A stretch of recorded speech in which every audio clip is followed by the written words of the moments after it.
Salut à toutes, salut à tous, bienvenue dans Hyperlink, votre cocktail de bulles de pixels qui décortique l'actualité et l'écosystème de la pop culture. Il est 17h, épisode 101, on a fait notre rentrée la semaine dernière. Cette semaine, on a un plateau peut-être aussi complet, j'ai envie de dire, peut-être même plus, parce qu'on a une personne qui s'est intégrée dans la bande cette semaine. Bon, sans plus attendre, je vais vous présenter. On est autour du plateau avec David Mikanowski, contributeur régulier du Point Pop. Bonjour Karen. On t'avait déjà reçu pour l'émission sur Alien. Les 40 ans d'Alien. Tout à fait, c'est quoi ton actualité en ce moment ? J'écris à droite à gauche toujours sur ma passion première qui est le cinéma. Et Rambo. Et Rambo qui est une passion qui remonte à l'adolescence. Très bien, on aura l'occasion d'en parler tout à l'heure. À tes côtés, Mehdi Campras, alias Médoc. Ça va ? Très bien, et toi ? Très bien, merci. Très bien, on t'a découvert dans RPG Magazine, on t'a suivi sur No Life et on te suit désormais sur les streams Alice Blaze et dans le podcast Le Cozy Corner. À peu près, vas-y, corrige-moi, vas-y. RPG Magazine, j'ai jamais taffé. Ah bon, d'accord, excuse-moi. Des gameplay RPG. Voilà. Ah, gameplay RPG, ouais, mon Dieu, pardon, désolé. C'est pas grave. Voilà, je rétropédale et je m'excuse. En face, nous avons Pierre Champleloup qui t'occupe de La Grotte Chaude. Tout à fait. La Grotte Chaude, un cycle de projection cinéma bis. En quelques mots, ton répertoire, ça tape de quel côté ? Ça tape de tous les côtés. On est autant dans le nanar mais pas que. Enfin, on passe des nanars, mais on essaye aussi de passer de la série B. Le truc, c'est de passer des bons moments.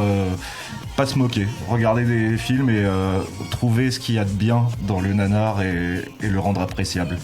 Très très bien. À tes côtés, nous avons Ariane. Salut. Comment ça va ? C'est la première fois que tu viens en plateau de la saison.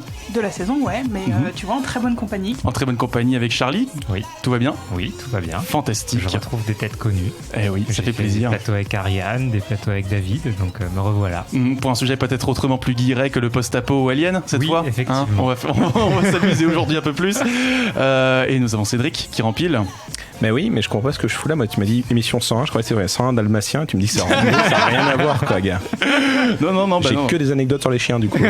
Non, mais effectivement, il y a un motif un peu tacheté, mais c'est plutôt les blousons militaires de Rambo dont on va parler aujourd'hui, malheureusement. Mais tu viens quand même avec nous pour nous parler d'un petit jeu, Zelda Link's Awakening. Un petit jeu. Et Ariane, toi, tu vas nous parler du coup de l'actualité de la semaine, Rambo Last Blood, qui justifie notre sujet. Un petit mot en teasing? Non, je tease pas de spoiler, je garde le meilleur. Juste non, on garde le mot non. Très bien.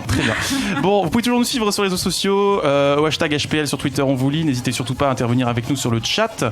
On salue Wild Hito, Mafuba, Philippe Gage, Kiné Deloutre, The French Phenom, Geekier et toute la bande. Vous êtes nombreux à nous suivre et n'hésitez surtout pas évidemment à poser vos questions sur le chat et à faire part de vos remarques. On y répondra tout au long de l'émission. Donc le conducteur c'est Zelda Link's Awakening, puis Rambo 1, 2, 3, 4, puis Rambo 5, puis on élargira avec une analyse transversale de la saga Rambo. C'est parti pour la première critique. Mais c'est de la merde! Alors, Zelda Link's Awakening. Alors moi, mon nom c'est Cédric, mais oui. après, je peux parler de Zelda si tu veux, y a pas de souci. De quoi ça nous parle, mon petit Ouais, alors de quoi ça parle? Vas-y, tu joues au con, vas-y. Bon, je vais quand même brièvement faire un petit résumé du scénario pour ceux qui ne connaîtraient pas du tout. Donc on suit toujours l'histoire de Link, le petit elfe de la saga Zelda, qui est quand même lui une icône assez connue. Et lors d'un voyage en mer au bord de sa barque, il se retrouve pris dans une immense tempête. Soudain, la foudre s'abat et le héros de la princesse Zelda coule avec son navire. Il se réveille peu après dans la maison de Marine, une jeune fille qu'il a retrouvée sur la plage et qui s'est occupée de lui le temps de sa convalescence. Link découvre alors qu'il a échoué sur une île qui lui est inconnue, l'île de Kokolint, et que cette dernière est en proie au danger depuis quelque temps avec la venue d'une horde de monstres. Seul le réveil du poisson-rêve, divin gardien de l'île, pourrait la sauver, mais ce dernier ne se réveillera qu'au son des 8 instruments magiques. Une nouvelle quête pleine de surprises commence alors pour l'élu de la Triforce.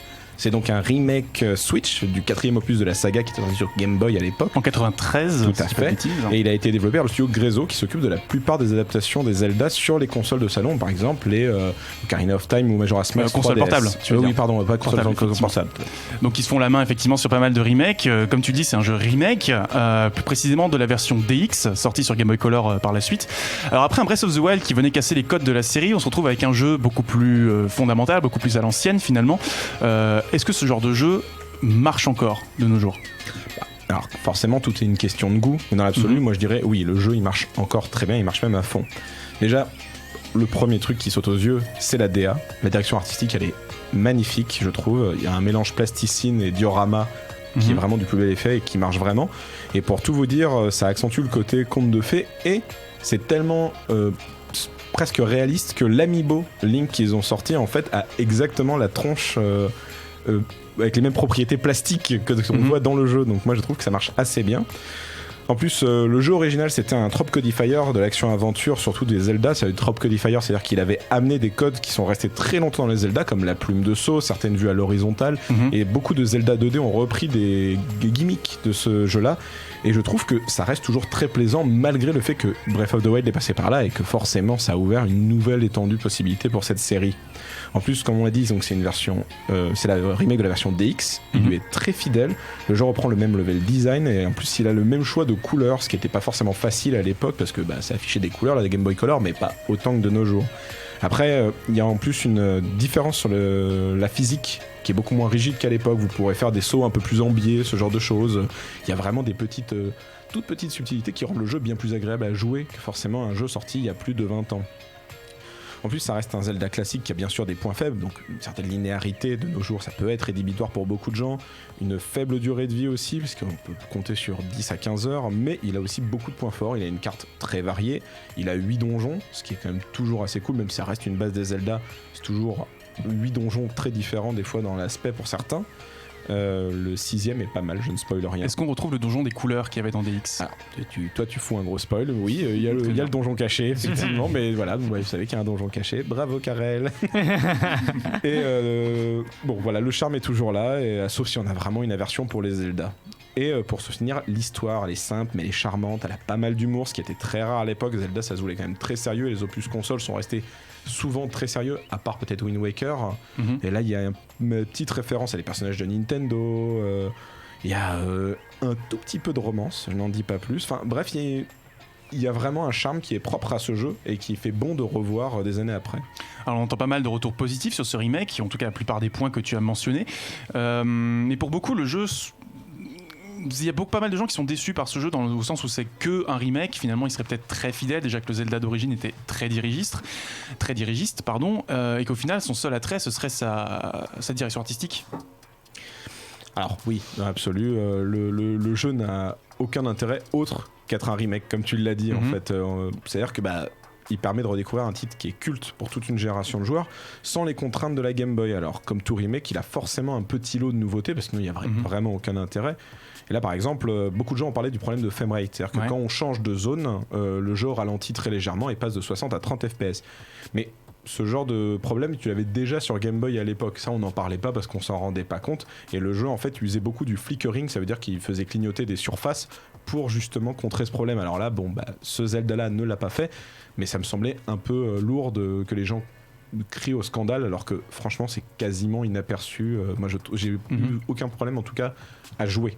Effectivement, j'ai vu le ralentissement, mais j'ai pas eu de vrai problème à jouer au jeu en soi.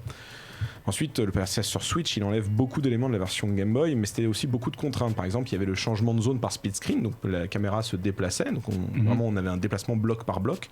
Et là, on l'a plus. On a un truc qui est entièrement fluide, donc on peut aller d'un bout à l'autre de la carte sans qu'il y ait forcément besoin de balayage.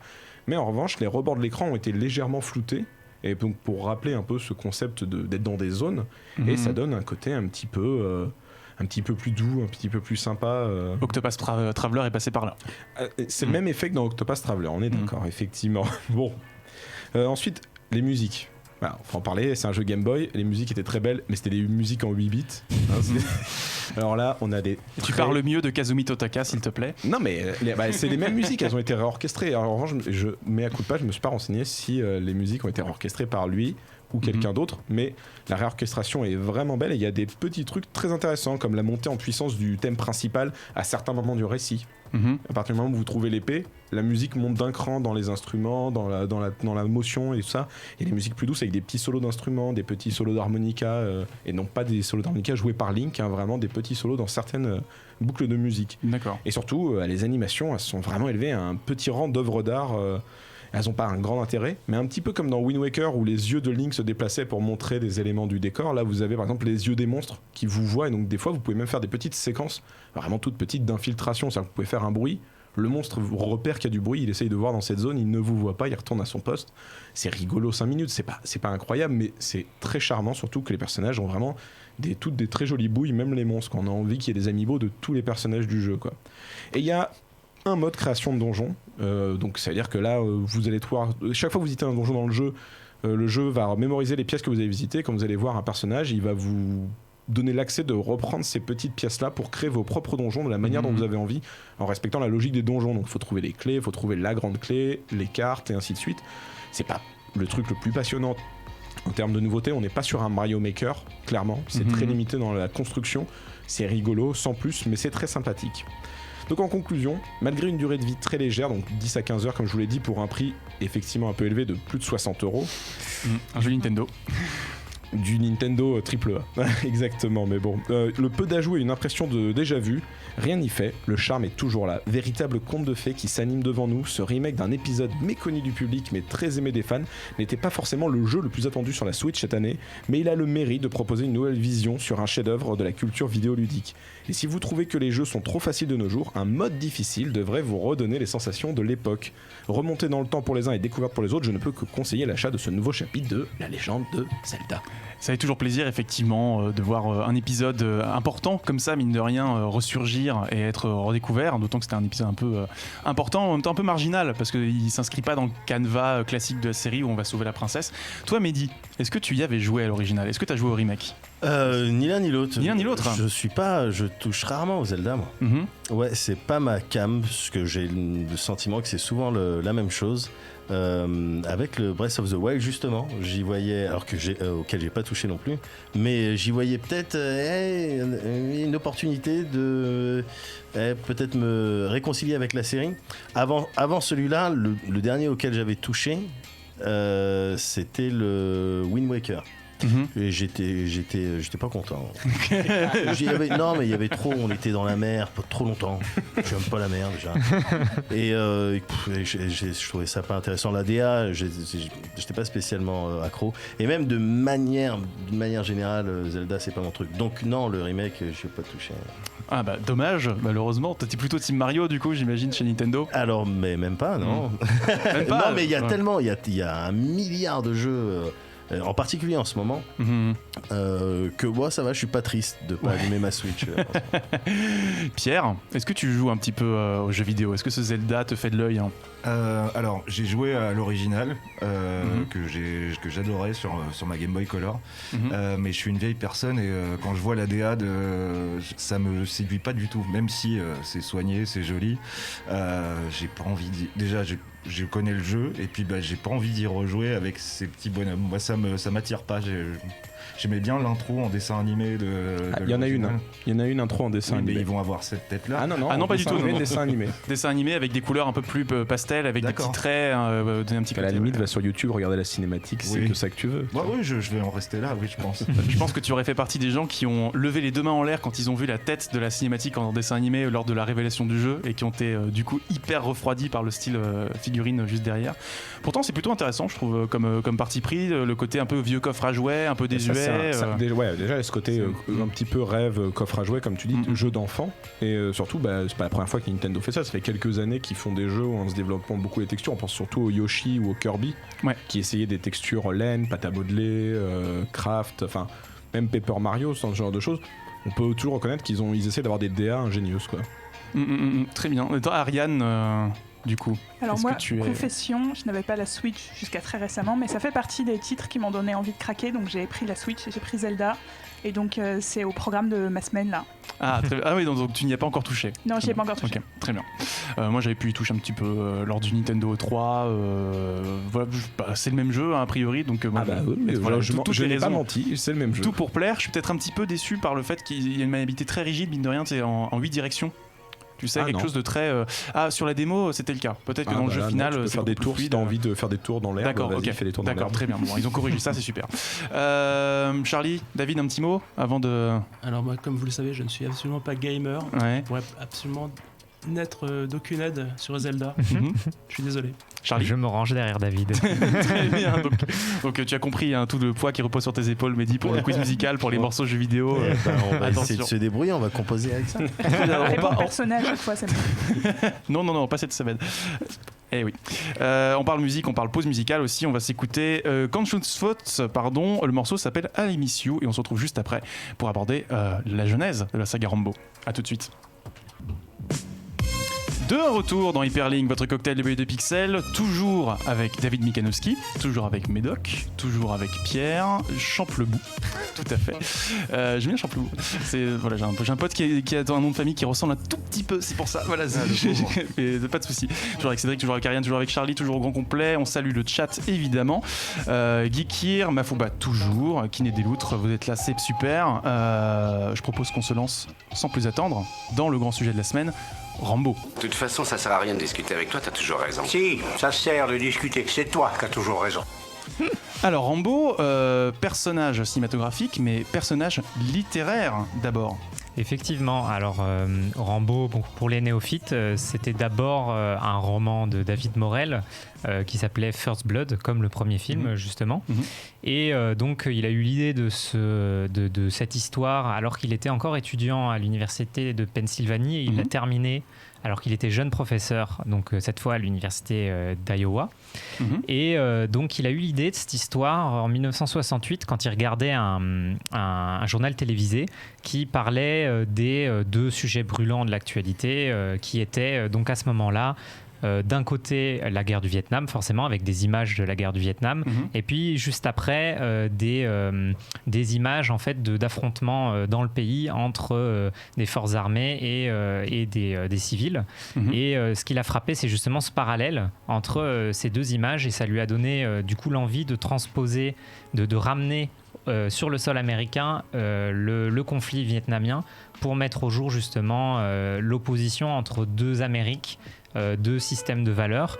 Et donc pour ça il a inventé deux personnages différents. Donc on a d'un côté Rambo qui est un ancien béret vert traumatisé par la guerre, mais qui a la plus grande distinction militaire du pays, et qui est aigri par on va dire le manque de reconnaissance des civils, voire parfois leur hostilité, alors qu'il a l'impression de s'être sacrifié pour son pays.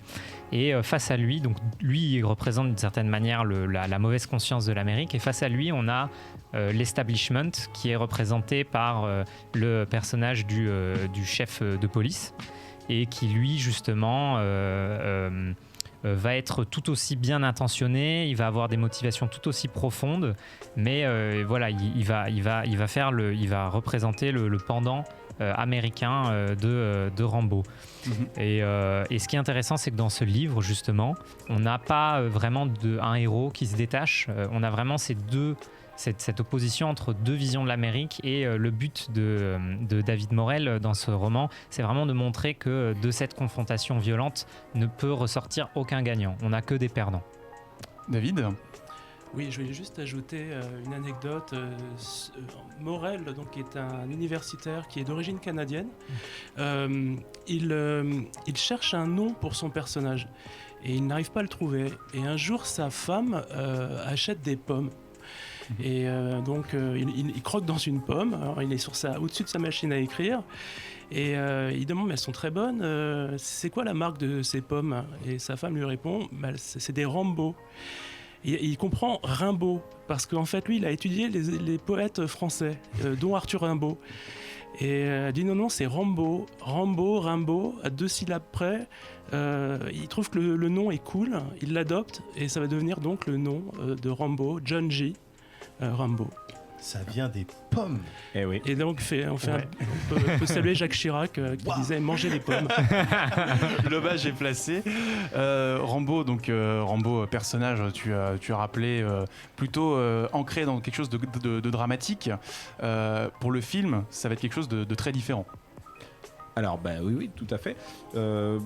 Globalement, l'intrigue du film reprend le roman. Globalement le roman, mais le traitement va diverger un petit peu. Beaucoup de différences dans le traitement. Je vais quand même vraiment mettre la différence, c'est que là, on suit non pas Rambo, mais comme tu l'as dit, John J. Rambo, parce qu'il n'avait pas de nom il n'avait pas de prénom dans le roman. Là, on lui donne quand même un prénom. John J, pardon.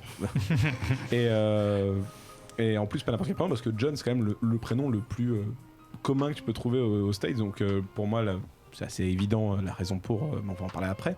Et là, il n'est pas barbu, il n'est pas clodo, c'est Stallone dans toute la beauté de son être à l'époque qu'il pouvait donner. Et il est effectivement vagabond. Et l'establishment dont tu parlais, là, c'est juste un flic qui est pas très vertueux, qui est quand même un peu bravement un connard, on va dire, et qui va en faire bien chier Rambo pendant tout le film, qui globalement passe beaucoup plus pour une victime que dans le roman. Donc le truc le plus connu pour ceux qui connaissent un tout petit peu Rambo, c'est que dans le premier film, il y a un mort accidentel, alors que dans le roman, c'est une boucherie, quoi. Rambo, il tue à tour de bras, il en a rien à foutre. Donc voilà, donc clairement les grosses différences se trouvent là. David ? Oui, je pense que la différence la plus importante, c'est la fin du roman. Parce que je voulais dans pas spoiler tout de suite, mais vas-y, allons-y. Alors, je suis désolé, mais dans la fin du roman, en fait, alors il faut parler d'un personnage qui est le colonel Trotman, qui est le sergent instructeur de Rambo, qui est joué dans le film par Richard Crenna. Et il se trouve que c'est un peu on peut le comparer au baron Frankenstein. Il a créé une créature il a perdu le contrôle de cette créature et il doit l'éliminer. Et à la fin du roman, en fait, Trotman tue Rambo. Sauf que quand Stallone a préparé le film, il a décidé d'épargner Rambo et de le sauver, parce qu'il trouvait qu'avec tout ce qu'il avait traversé comme épreuve pendant la durée du film, c'était injuste de le tuer. Et il a bien fait parce qu'on a eu ensuite d'autres épisodes. D'autres épisodes, Charlie ? Je crois que ça va, en plus, ça va même presque plus loin parce que du coup, il y avait eu cette volonté de réhumaniser un peu plus le personnage et de se focaliser plus sur ce personnage en tant que victime par rapport à son pendant. Et en fait, la conséquence logique, ça a été d'abord, en fait, ils avaient fait une fin où il se suicidait, contrairement au roman où il se faisait tuer, mais on était sur une fin assez proche.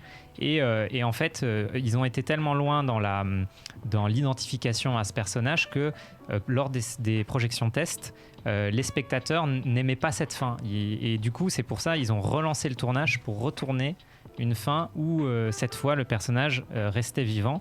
Et c'est ce qui permet, c'est ce qui rend possible en fait les suites qui ont suivi, mais qui n'étaient pas programmées au départ. David ? Oui, je voulais juste préciser que le roman était sorti en 1972 et c'est soit 3 ans avant le retrait des troupes américaines du Vietnam. Donc voilà, c'était important de le préciser. C'est important de préciser effectivement parce que c'est une œuvre qui s'ancre dans un contexte. On reviendra là-dessus plus en détail tout à l'heure. Quelque chose à ajouter sur le premier Rambo quand même, on a introduit un personnage extrêmement charismatique quand même. Médoc ? Moi je l'avais vu jeune quand même.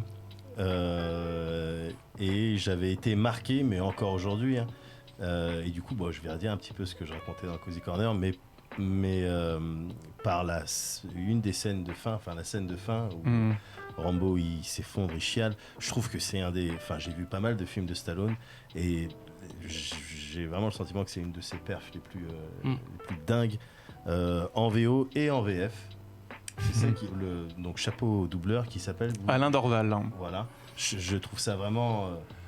Vas-y. Oui, je voulais dire pour l'anecdote, Alain Dorval, c'est aussi le père d'Aurore Berger, qui est une députée de la République En Marche, qui travaille à l'Assemblée nationale. Parce qu'il avait il semblait avoir plein de qualités.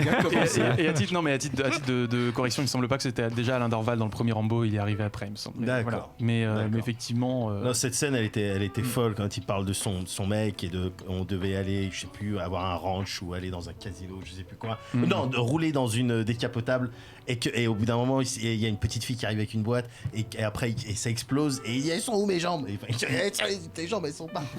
C'était vraiment j'avais été marqué par cette scène. Ahurissant. Puis cette fin du coup on l'a dit où Rambo survit à son destin qui était au destin qui était le sien dans le livre, ce qui nous amène à Rambo 2. Ariane, t'avais un truc à dire Cédric avant? Oui, parce qu'on a tout de suite sauté sur la conclusion. Non mais avant de parler de Rambo 2, je trouve qu'il y a un truc qu'on n'a pas dit, c'est que pour beaucoup de gens dont moi, Rambo c'était d'abord Rambo 2 en fait. Donc quand j'ai découvert Rambo 1, j'ai découvert que c'était pas du tout l'image qu'on avait de Rambo. C'est-à-dire que on imagine toujours vraiment une espèce de gros bonnet, une espèce de gorille qui va dans la jungle et qui poutraille de l'asiatique avec ses gros flingues, et pas du tout quoi. C'est un survival, le mec il est tout seul avec un vieux poncho fait avec des sacs plastoc. Enfin, j'ai vu le film, je me suis pris une claque parce que je m'attendais vraiment à une espèce de nanar, et c'était un truc assez impressionnant, et c'est quand même dingue que le film soit aussi puissant, surtout dans Stallone. Il a eu des mauvais films, mais il a quand même 2 persos pour lui, là c'est Rocky et Rambo. Et les 2 films, à chaque fois, les 2 premiers, ils sont d'une puissance narrative, une puissance dramatique. Et comme tu disais, magnifique dans ce film. Dans Rocky et dans Rambo 1, dans First Blood, il est criant de vérité, quoi. Il incarne ses personnages parce qu'il y croit vraiment, il met de lui. Et je trouvais ça juste assez dingue, moi. Il avait participé à l'écriture du 1, peut-être pas, mais il a participé au montage, en tout cas. Le recut, ouais. C'était son exigence pour interpréter le rôle, parce que justement, ce film a eu beaucoup de mal à trouver un interprète. Et on a eu beaucoup de grands acteurs hollywoodiens à qui on a proposé le film et qui l'ont décliné, notamment De Niro, mais enfin, il y a une liste longue comme le bras. Alors, on a Geekier sur le chat en réaction à ce que tu disais, qui disait pour moi, Rambo, c'est la bâche à cause de Mosinor. Et Phenom qui nous corrige, qui disait que c'était bien Monsieur Dorval sur le premier Rambo. Il me semblait aussi. David, avant qu'on passe à Rambo 2. Non, je vais juste te dire que Stallone est arrivé assez tard sur le projet, en fait, parce que comme le disait monsieur à côté, en fait, Al Pacino, Robert De Niro, Robert Redford, James Caan et Nick Nolte étaient pressentis avant lui. Ah. Voilà. Donc effectivement pas mal de choses, pas mal. Bon voilà, effectivement c'est un. Vas-y, pardon. Bah non, mais tu m'avais raconté en off une petite anecdote, sur Robert Redford. Non, pas sur Robert Redford, sur Kirk Douglas. Parce qu'effectivement parmi l'une des inspirations de l'histoire de Rambo, il y a un western. Only the Brave. Voilà, Seuls sont les indomptés en français, merci. Où Kirk Douglas incarne un cow-boy poursuivi par un shérif, et justement l'idée c'était de faire jouer le colonel Trotman par Kirk Douglas, et on avait même une affiche de Drew Struzan. Voilà, Kirk Douglas s'enfuit dans les montagnes, et même si c'est un cow-boy, il est poursuivi par un hélicoptère. Et c'est un film qui arrive 20 ans avant Rambo, en 62. Ah, très bien. Ah oui, d'accord. C'est un film en noir et blanc. Très bien. Merci on voit donc qu'il y a une vraie parenté. Ariane, du coup, Rambo 2. Alors, je te vois trépigner d'impatience. Ou Rambo 2, peut-être pas. Mais alors moi, contrairement à Cédric, j'avais vu le premier d'abord, quand même. J'ai pas vu Rambo 2 pendant très longtemps parce qu'on m'avait dit que c'était nul. Donc je voulais rester sur le premier. Puis un jour, j'ai quand même voilà, j'ai pris mon couteau et j'ai décidé que c'était ma guerre, et j'y suis allée quand même. Et du coup, Rambo 2, qui s'appelle La Mission en français, chose intéressante, il s'appelle First Blood Partie 2. Ouais, en anglais. Donc en anglais, ils ont quand même essayé de se faire une petite unité de sens, tout ça qui n'existe pas dans le titre français. Voilà, volet très différent du premier quand même, je pense qu'il faut le dire, le crier même. L'idée, c'est que déjà, on n'a plus le même réalisateur. C'est plus Ted Kotcheff qui a fait, d'ailleurs, dont Rambo n'était pas le seul film sur la guerre du Vietnam, donc lui, il avait un peu un truc là-dessus. Là, on a un réalisateur grec qui s'appelle George Cosmatos, qui a aussi fait Cobra avec Stallone l'année d'après. C'est quoi ce bruit? Ah, pardon, j'ai des réflexes. Très bien. Continue, Ariane. Merci Cédric. Donc ouais, un an après, il fera un autre film avec Stallone.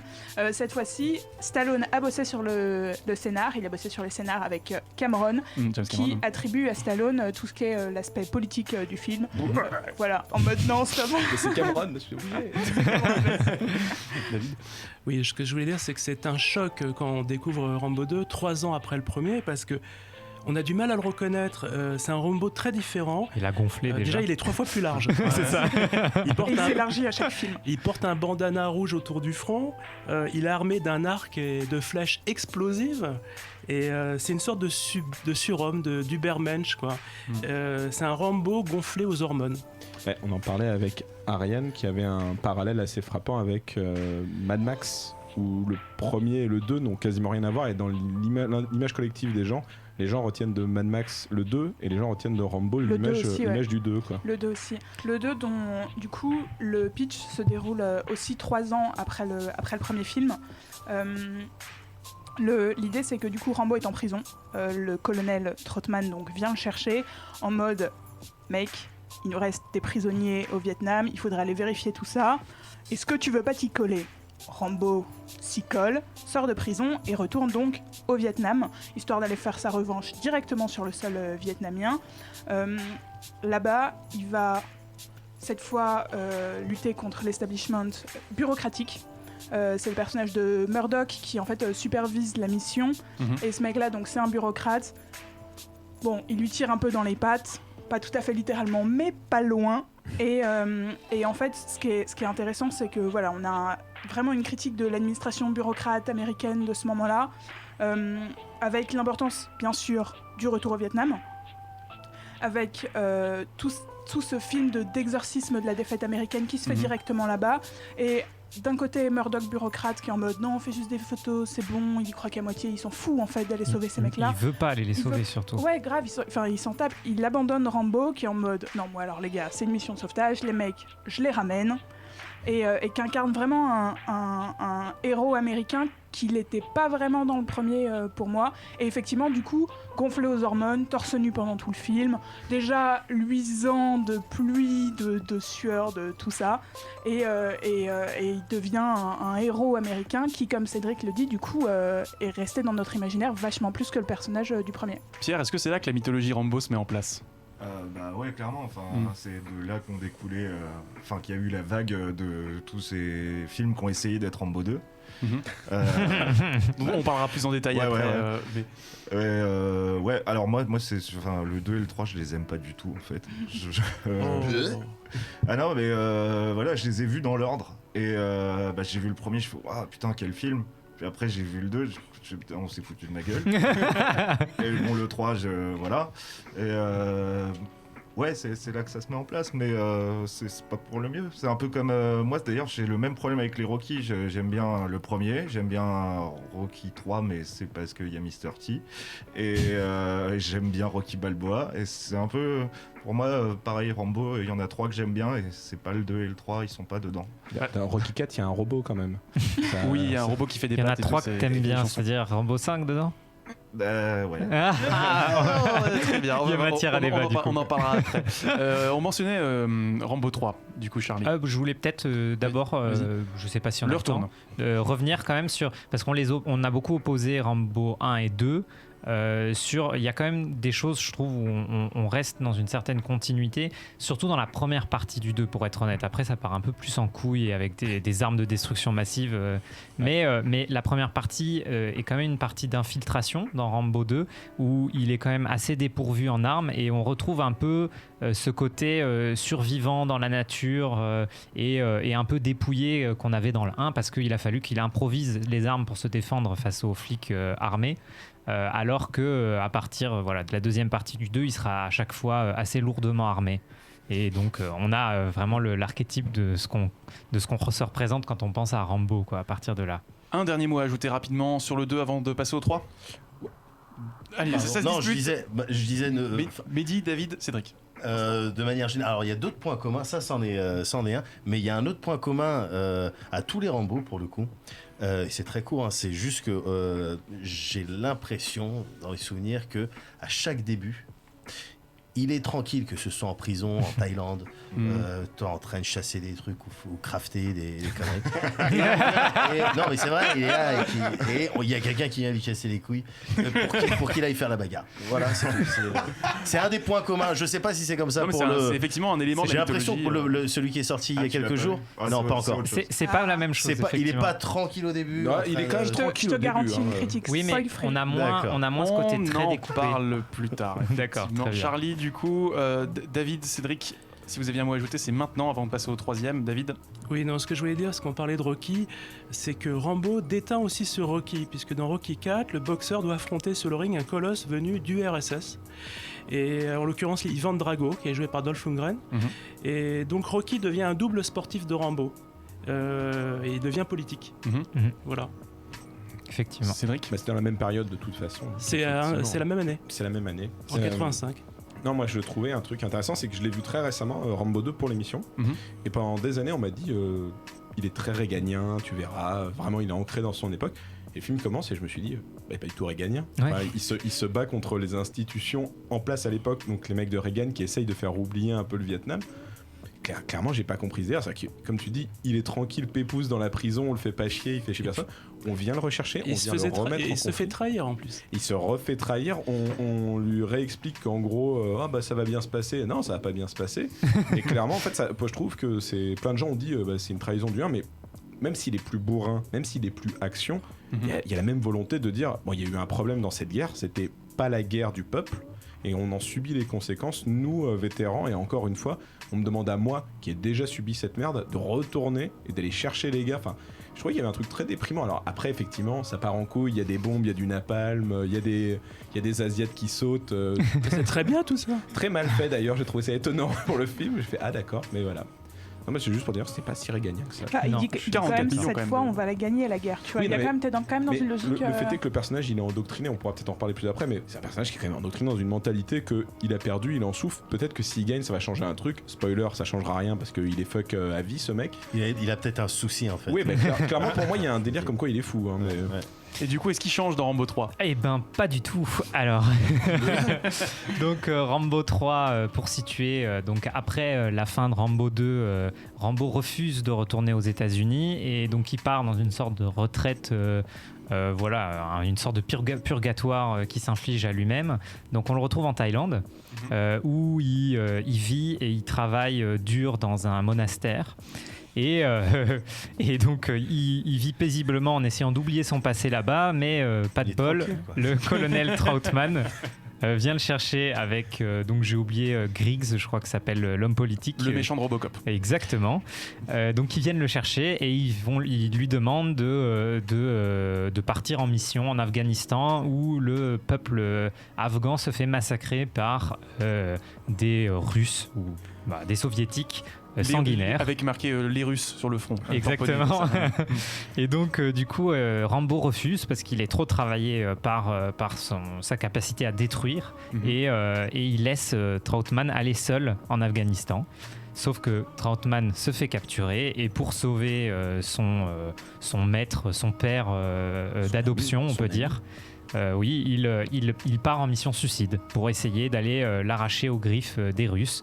Et donc, après avoir refait la guerre du Vietnam aux États-Unis, puis l'avoir refaite au Vietnam, cette fois, Rambo part donc en Afghanistan pour faire une autre guerre qui n'est pas la sienne non plus. Alors, le 2, c'était 44 millions de budget et 150 de recettes. Le 3, c'est 63 millions de budget et 53 millions de recettes uniquement aux States, donc une perte de 10. Qu'est-ce qui s'est passé ? Pourquoi le 3 n'a pas trouvé son public ? Alors, ça n'a rien à voir peut-être, mais peut-être si.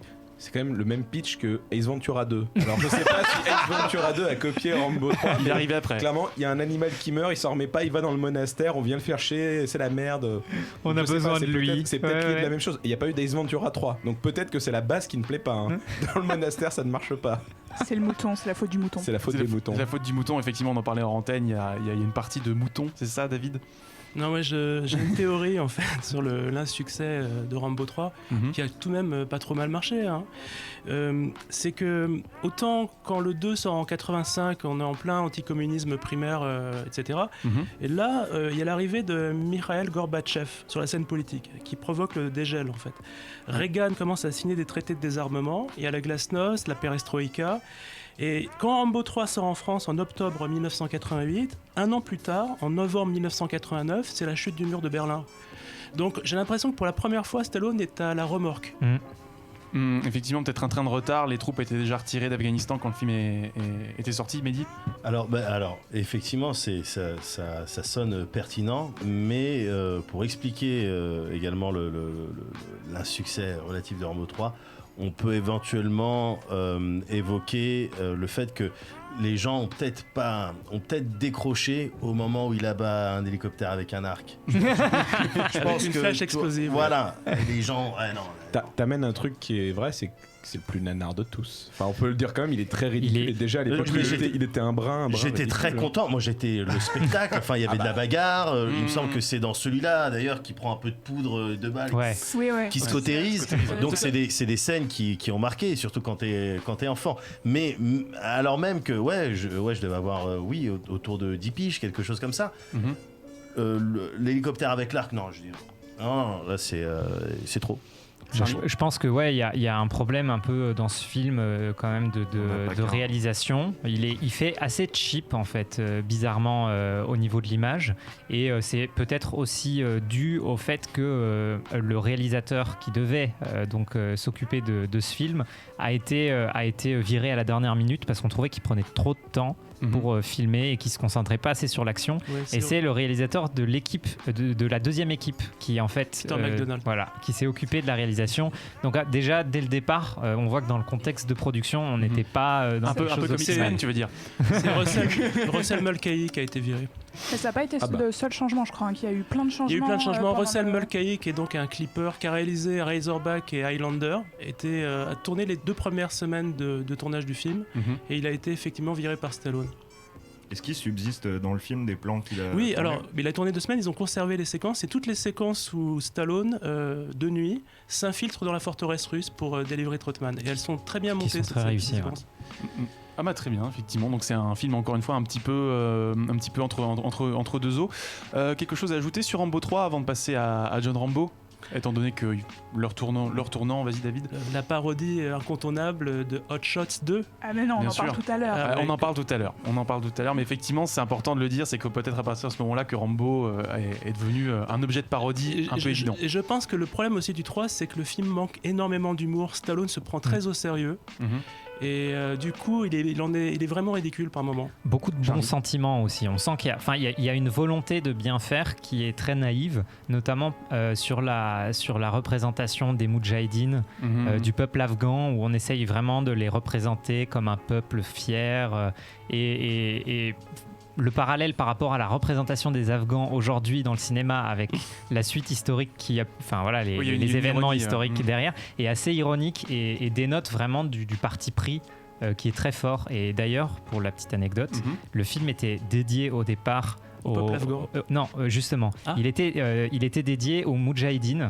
Aux braves combattants moudjahidines, et du coup après le 11 septembre, étant donné leur lien avec Al-Qaïda, on a changé ça et on a écrit à la place dédié au brave peuple afghan. Et il y a un personnage qui s'appelle Massoud, comme le commandant Massoud dans le film. Oui, effectivement, ça m'avait interpellé la première fois. Un mot à ajouter, Cédric, avant de passer à Rambo 4? Bah non, moi je comprends pas du tout pourquoi il a enlevé le truc sur les Moudjahidines, c'était très bien. Oui. Il y avait une volonté de présenter peut-être l'Afghanistan comme le Vietnam des Russes aussi. Alors, exactement. Vu qu'on va passer au 4, ce qui est intéressant, c'est que le 4 arrive bien longtemps après. 2008. Donc 20 ans après. 20 ans après. Il arrive pour des raisons un peu pécuniaires, mais pas de la part de Stallone. Stallone, en fait, alors j'ai jamais eu la confirmation dans l'interview, il en avait parlé à un moment. Il y a un auteur fétiche, c'est Edgar Allan Poe. Et il voulait faire un biopic sur Edgar Allan Poe, et les studios lui ont dit ok, alors ils se foutaient un peu de sa gueule parce que c'est Stallone, on aurait trouvé ça bizarre que ce mec-là veuille faire Edgar Allan Poe. Ils ont dit ok, mais à une condition, tu nous fais un Rocky et un Rambo pour assurer la perte que le film va sûrement faire. Qu'il a fait Rocky Balboa et John Rambo, qu'il a réalisé les deux. Et il n'a pas fait le film sur Edgar Allan Poe parce que les studios lui ont pas laissé le faire. Et donc ça amène ce truc-là que pour Rambo 4, le truc intéressant, avant que je vous pique très vite l'histoire, parce que l'histoire n'est pas non plus le truc le plus intéressant du film, mais c'est poser la question. Donc le Vietnam est fini, la guerre froide c'est fini, tout est fini.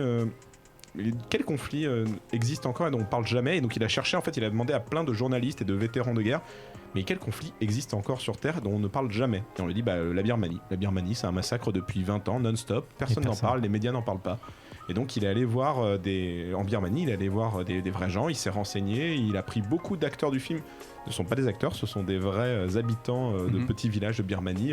Le méchant du film, c'est un rebelle. C'est le chef rebelle. C'est le chef rebelle à l'époque en tout cas, parce que je ne sais pas ce qui est devenu ce monsieur, mais c'était le chef rebelle birman. Birman. Comme les chats. Et après le pitch, comme d'hab, Rambo, il est reclus. Il est en Thaïlande de mémoire, il est chasseur de cobras pour en Birmanie directement, je crois. Non, il est pas en Birmanie, il est en Thaïlande. Aussi. Et il y a il y a des mecs d'un groupe religieux catholique qui sont en mode ah bah s'il vous plaît monsieur, comme vous connaissez bien la forêt, vous pouvez pas nous amener en Birmanie parce qu'on est espèce de Croix-Rouge religieuse. C'est des missionnaires. Je cherchais le mot. C'est des missionnaires. Ils le prennent un peu de haut. Non mais pas la fille. Ouais. La fille elle est cool parce que voilà, il faut toujours une fille un peu cool avec Rambo. Ça on en parlera peut-être pas après, mais voilà. Et du coup il fait alors pour toi oui, je remonte la rivière. Et finalement ils sont pris dans le conflit birman. Et il y a un peu le même pitch que dans le 2, qui est qu'en fait c'est le fait qu'elle se fasse prendre en otage qui fait que là il part en mission suicide pour essayer. À la toute base il refuse et il dit bah non c'est chaud. C'est pour ça qu'on vient de voir. Ouais, mais non, je vous dis, c'est chaud. Et ils décident quand même de partir parce qu'ils sont animés par leur foi. Ils disent, mais non, ça va bien se passer. Et il me semble que c'est une fois que ça tourne cacao pour ce groupe qui. À moitié, en fait, il accepte parce qu'elle lui fait un laïus sur l'humain est bon. Lui, il lui fait un truc un peu la Dr House, genre tout le monde ment, tout le monde il est méchant. Il fait, mais non, l'humain il est bon. Alors il dit, ok, je vous amène. Et après, ils me font même. Bah ouais, mais il est payé. Alors c'est un mercenaire. Il fait non, il le fait gratuitement. Il fait for you, I do it for you. Et après, ils se font capturer. Elle n'a un peu rien à foutre, mais comme elle se fait choper, là, il se vénère, voilà. Effectivement. Mais il accepte parce qu'elle lui a fait un petit laïus sympathique. Et c'est un film qui est déjà plutôt sérieux, ce qui change ça revient un peu à l'essence du premier film, qui était lui aussi assez sérieux. C'est un film très gore. À l'époque où il est sorti, il y avait beaucoup de films d'horreur qui allaient dans la violence goresque, un peu ridicule. Le film est gore réaliste, ce qui fait que c'était très choquant. Je crois de mémoire, moi je l'ai vu, je venais d'avoir 18 ans, il était interdit au moins de 18 ans en salle. Et c'est un des rares films, des derniers films que j'ai vu au moins de 18 ans. Donc ça m'avait très très impressionné, surtout la scène de fin que je ne raconte pas, qui est quand même assez impressionnante à l'époque en tout cas. La violence du film, c'est peut-être l'une des choses qu'on retient principalement de ce film. C'est aussi parce qu'il y a une vraie démarche, comme tu l'as recontextualisé, une démarche documentaire. Et je pense, voilà. Et il y a un autre truc, et moi je finirai sur ça, et après je laisse la parole aux autres, mais je pense que ça vient aussi de la personnalité de Stallone, qui est que dans les années 80-90, il est over the top. Il est le meilleur avec Schwarzenegger, ils se font la guéguerre à qui fera le meilleur film, qui fera le meilleur blockbuster. Là, c'est plus une espèce de chemin de croix. Le mec a subi un gros passage du désert fin 90, début 2000. Avec Rocky Balboa et John Rambo, il essaye d'amener quelque chose, de revenir aux sources de ce qui a créé le mythe, son mythe à lui en fait. Et donc les deux films sont très sérieux, sont très premier degré et sont très sincères dans leur démarche, je trouve. David. Oui, c'est un film qui est plus intimiste. Et d'ailleurs, le nom du film, c'est John Rambo. C'est la première fois que le prénom apparaît dans le titre du film. Alors je me suis demandé longtemps pourquoi Stallone, après 20 ans d'interruption et la tragédie du 11 septembre 2001, ne s'attaquait pas aux disciples d'Oussama Ben Laden, par exemple.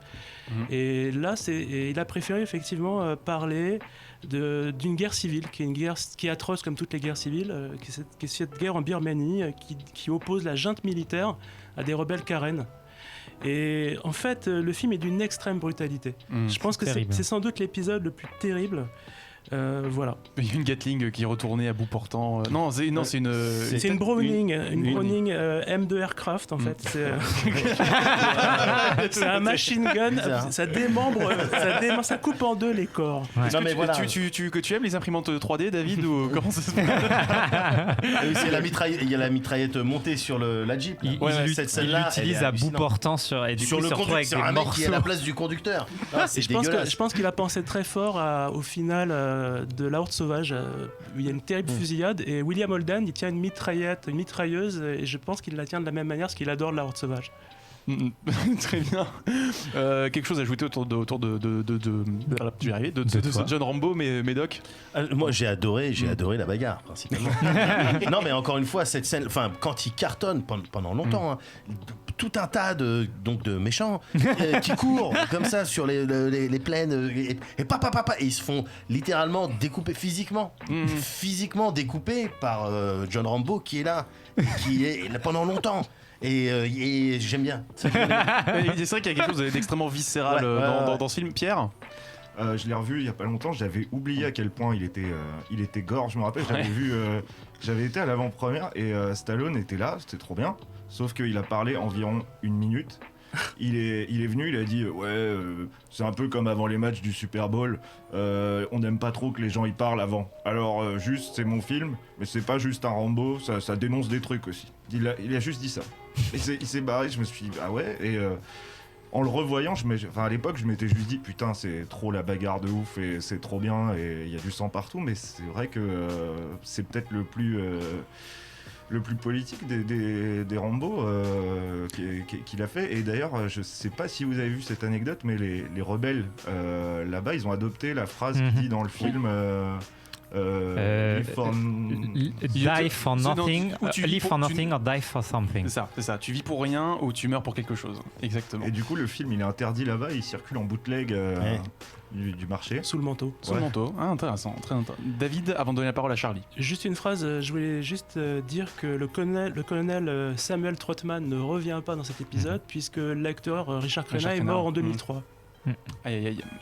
Ce sont des choses qui arrivent, Charlie. Ouais, mais pour revenir justement, on disait que c'est un film qui est très viscéral. Donc il est viscéral, donc non seulement par rapport à la violence, mais aussi dans le focus qu'il remet sur le personnage. On a dit déjà que c'est le premier qui s'appelle donc John Rambo avec le prénom. Et donc on revient vraiment aux sources de ce qui peut torturer donc ce personnage qui, comme dans le premier, qui a peur en fait du fait qu'il soit une machine de guerre, qu'il soit programmé pour tuer et qu'il est aussi désabusé. Il l'est moins dans les précédents. Il croit plus dans sa capacité à régler les choses par son ingéniosité et par ses capacités physiques. Dans celui-là, justement, tu parlais du dialogue qu'il a avec cette jeune femme.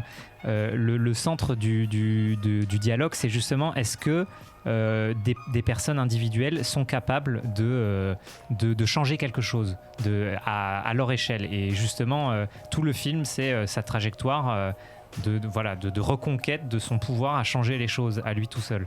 Et c'est peut-être... Vas-y, Cédric, moi je dis en dernier conclusion, vraiment en conclusion, je trouve que la note d'intention de ce film, la meilleure note d'intention de ce film, c'est sa scène d'intro, qui ne commence pas avec Stallone, c'est une boucherie. En gros, c'est un jeu macabre qui est clairement un truc qui se passe vraiment là-bas, où les militaires balancent des mines dans la rizière et font avancer les villageois, et genre ils explosent, et ceux qui refusent d'avancer, ils les fusillent.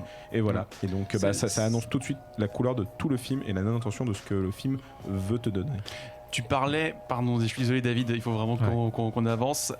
Tu parlais, Charlie, de la reconquête de son potentiel d'action. C'est peut-être l'enjeu de Rambo 5, dont on parlera du coup après la pause musicale.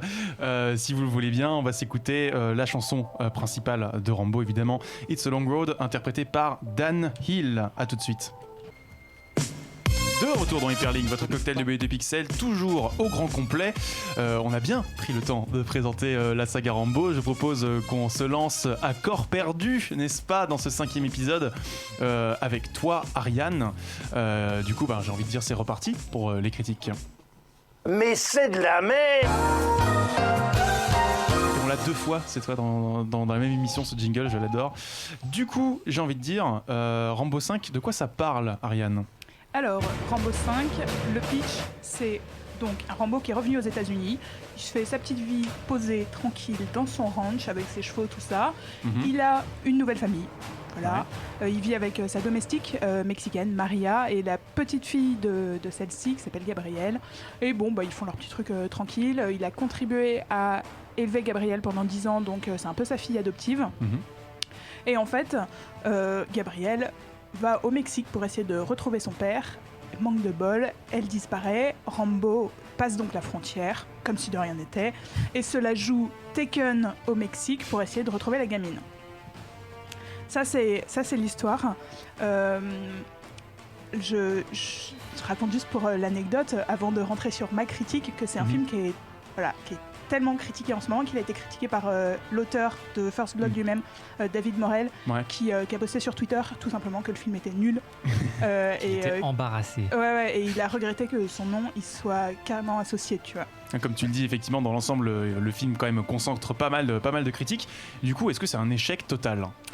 Alors, moi je trouve que le film divise pour une bonne raison. L'idée étant que, c'est pas un chef-d'œuvre. Clairement, voilà. Mais après, je trouve que la première partie du film, sans être extraordinaire, se tient à peu près correctement. Le scénario est très simpliste, les personnages sont très caricaturaux, il y a plein de clichés, mais Stallone sous le botox fait à peu près le boulot, malgré ses 73 ans. C'est après que le film dérape. Rambo déboulonne, mais déboulonne, et on a droit à une espèce d'avalanche de gore, de pièges et de massacres pas toujours hyper convaincants dans des tunnels. Parce que c'est ce que Rambo fait ces dernières années pour s'occuper, à part élever des chevaux, il creuse des tunnels. C'est vrai que ça, c'est pas très expliqué scénaristiquement. Oh bah, on pourra en revenir, mais on en a parlé plein de fois, il est fou. Vraiment, il est fou, il est surmédicamenté, enfin bon, il n'y a rien qui va. Il se la joue, la dernière partie du film a été très comparée avec Maman, j'ai raté l'avion. Et Skyfall aussi, on peut dire. Hein. Voilà, et donc il va massacrer des ennemis qui se multiplient un peu par magie. Avec beaucoup d'hémoglobine, il clopine dans ces tunnels, on a un peu du mal à comprendre où est passé le tracker des premiers films, Lex Bérévert, enfin le héros, là il est un peu en train de... Bon, il boitille un peu dans ces tunnels, il est là. Mais bon, voilà, c'est un peu dur. Et puis j'ai trouvé que surtout, on a vraiment l'impression d'avoir deux films, c'est-à-dire que t'as la première partie, t'as Taken, quoi, et ensuite t'as tes massacres à la suite, qui sont très honnêtement pour moi pas franchement réussis. Pas totalement raté si tu viens pour voir une série Z avec de l'hémoglobine bon marché, quoi. On a parlé des premiers films, on a parlé de leur message. Tu dis qu'apparemment on a deux films en un. Est-ce que dans l'une des deux moitiés du film, on retrouve, disons, la portée thématique des œuvres d'origine ? Bah, tu vois, tout à l'heure on parlait de John Rambo, de ce qu'il avait essayé de faire dans le 4e film. Pour moi, il essayait un peu de revenir à ça. Il avait réalisé lui-même le film, il avait laissé de faire passer un message, tu vois. Surtout, il avait tenté d'apporter une vraie conclusion à la saga à la fin du 4e film, c'est ce boulot-là. Le cinquième, non, il essaye de relancer un truc qui avait rien demandé, qui était tranquille depuis 10 ans. Comme lui dans ses films, en fait. Rambo avait rien demandé. Mais non, faut faire un nouveau film. Oh. C'était le cas aussi pour Creed. Et c'est pas pour ça que c'était pas réussi. Ouais. Donc tu peux toujours, mais le problème c'est le résultat. C'était pas son initiative, je crois. Non, c'est possible. Ça, je t'avoue, je ne sais pas. Ouais, du coup, il avait rien demandé. Le film tente l'hommage, réussit pas. Franchement, pour moi, il passe à côté. Il manque d'âme, beaucoup. Et puis il n'arrive pas à savoir ce qu'il veut raconter en fait, ce film, c'est-à-dire que c'est un film d'action, mais toute la première partie du film il n'y en a pas beaucoup, enfin, il va taper un ou deux mecs au Mexique, mais ça n'a rien à voir avec le déchaînement de violence qu'il y a ensuite dans les 15 dernières minutes. Il tente de d'émouvoir, mais il y a des personnages qui sont hyper caricaturaux, donc on est un peu en mode bon bah ok, il arrive ça, mais bon. Le père qui est catastrophique. Il essaye d'être ultra gore, mais moins bien que le 4e, je trouve. Il s'en donne pas trop les moyens. Il abandonne un peu les principes de Rambo quand même. Qui décide que au début il épargnait les innocents, tout ça, maintenant il bute tout le monde, il s'en fout, c'est pas grave, c'est la revanche, on est là pour ça. Et puis voilà, il essaye d'apporter une nouvelle conclusion à la saga, qui en avait déjà une, et puis il n'y arrive pas en fait. Il nous termine le film avec un monologue qui renvoie un peu à celui du premier, sauf que celui-ci est très mal écrit. Et en fait tout ce qu'il essaye de toucher du doigt est inabouti. Mais il marche très bien auprès des spectateurs. C'est-à-dire que c'est quand même un film qui dans les salles marche très bien. La critique spectateur est relativement bonne, surtout par rapport à la critique de la presse qui globalement l'assassine. Voilà, moi sur ce film, je pense que il faut y aller sans dire je vais voir Rambo, parce que c'est pas Rambo. Tu vas te caler, tu te dis je vais voir un film d'action médiocre, pas nul, médiocre. Et un peu raciste, il faut le dire. Ah, alors, ça, effectivement, ça, c'est un axe qui a été pas mal repris dans la presse, donc on reviendra dessus après. Ça se dispute un peu pour prendre la parole. On va donner la parole à Charlie. Ouais, Charlie moi, je voulais un peu réagir juste sur ta critique, du coup. Je dirais pas que la première moitié est réussie. Je dirais que pour moi, c'est les premières 10-15 minutes. Hein.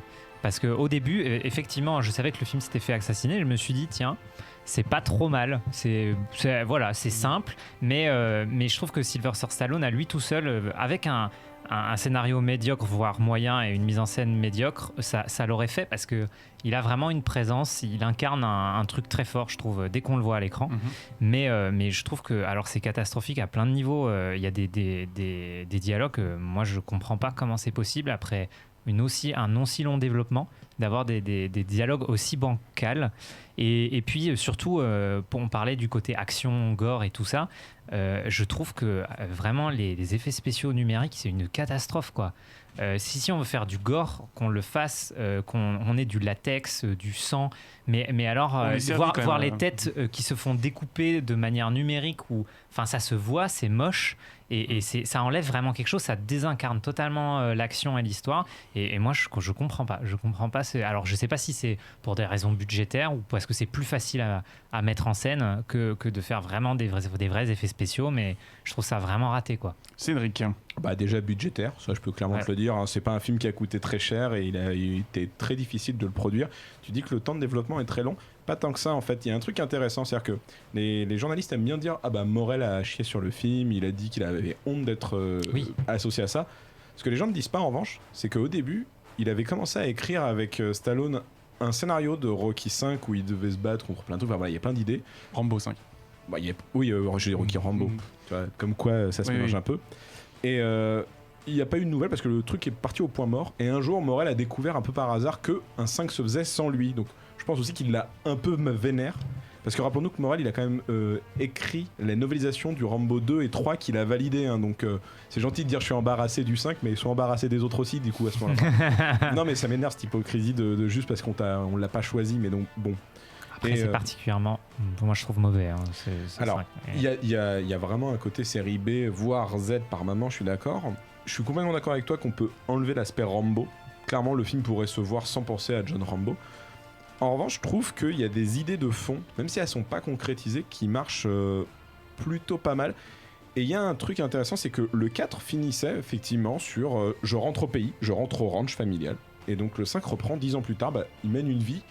Et dès le début, il explique je vais pas bien. Je fais en sorte de contenir la douleur, contenir le trauma. Et j'aime bien le fait que le film essaye de te dire que malheureusement, ce genre de mecs, les gueules cassées, les bérets verts, les survivants d'un traumatisme ne seront jamais bien.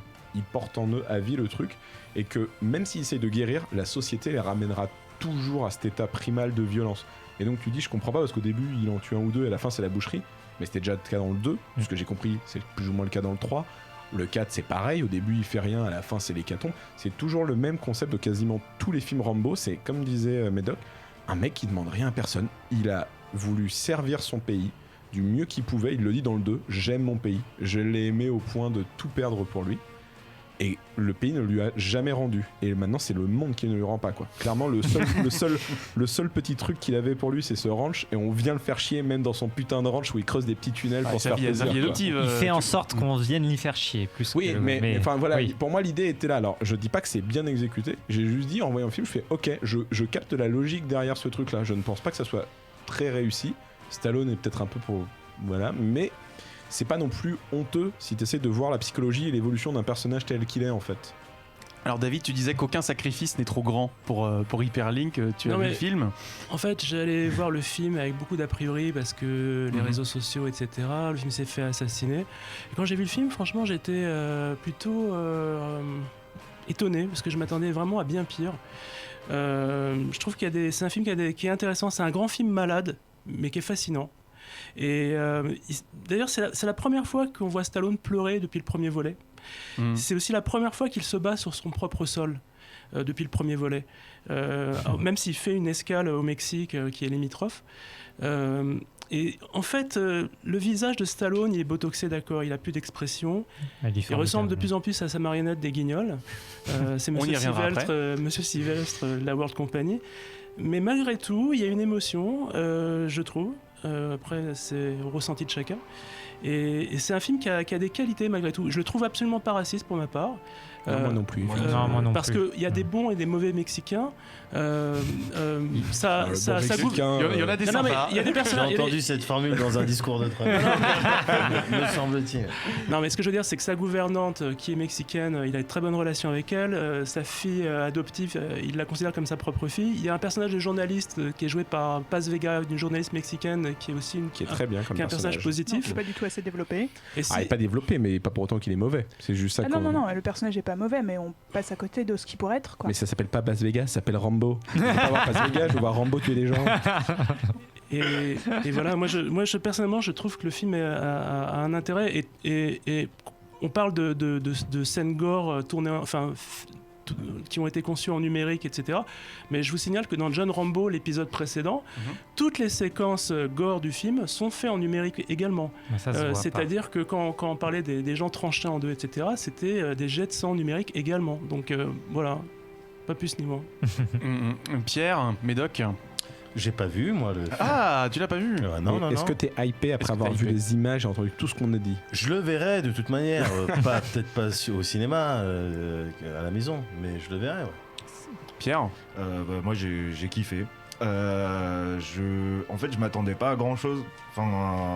Et j'avoue que le film a plein de défauts. Hein. Je suis d'accord. Mais je trouve qu'en fait, on dirait un de ces sous-Rambo italiens des années 80 où ils respectaient pas tout à fait la mythologie. Voilà, ils inventaient d'autres histoires autour et aussi, j'ai été très touché par il y a une scène quand même où Rambo est en difficulté. Il a l'air sûr de lui. Il touche à une impasse. Ouais, et ça se passe pas bien. Et j'ai l'impression, je peux me tromper, que c'est la première fois qu'on le voyait vulnérable. Voilà, et un peu rouillé, quoi.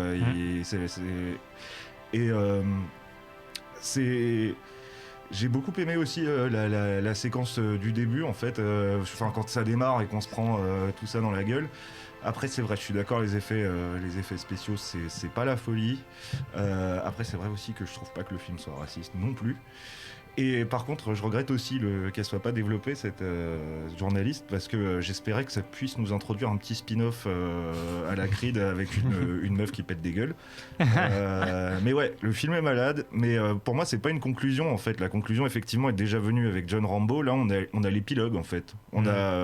Si t'as envie de savoir ce qu'il est devenu, ce qui peut lui arriver, c'est ça qui lui arrive. Voilà, mais. J'aimerais bien savoir pourquoi il fait ces tunnels quand même de base. Alors, on a sur le chat, on a Profi Sekai justement qui nous dit que ce serait peut-être un abri anti-tornade et qu'aux US ce serait logique. Et anti-atomique surtout. Ça, c'est une folie qui s'est emparée de beaucoup d'Américains. Alors là, clairement, les tunnels, ils sont pas anti-atomiques. On dirait des trucs de Papy Pépite à Disneyland, quoi. Donc, il a creusé à 2 mètres du sol. Chaque Rambo, à chaque époque, a reflété les peurs de l'Amérique. Ouais, mais clairement, c'est pas. Même, on va pas rester 20 ans sur les abris, mais ça n'a pas une gueule d'abri anti-atomique. Il a creusé des tonnes et des tonnes de tunnels. C'est une taupinière sous le sol de sa baraque, quoi. En tout cas, c'est plus un film de guerre. On est plus dans un film de justice expéditive, un vigilante. Je trouve. Mais même ça, tu vois, on en parle. Enfin, je reviens vite fait parce que je pense à ces abris. Maintenant, on en parle très vite, mais il y a une logique dans le sens qu'il y a un moment très vite. C'est un mini spoil du début. Il dit à sa fille adoptive, je vais avoir une soirée avec des copains. Il fait, invite-la à visiter les tunnels. Elle fait quoi? Mais tu laisses jamais personne aller dans les tunnels.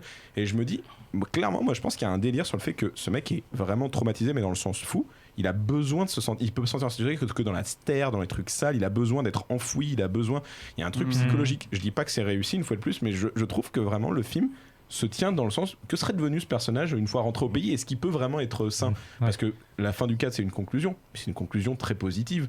Moi, je suis pas sûr que ce mec, il peut vraiment devenir éleveur chevaux pendant 20 ans, quoi.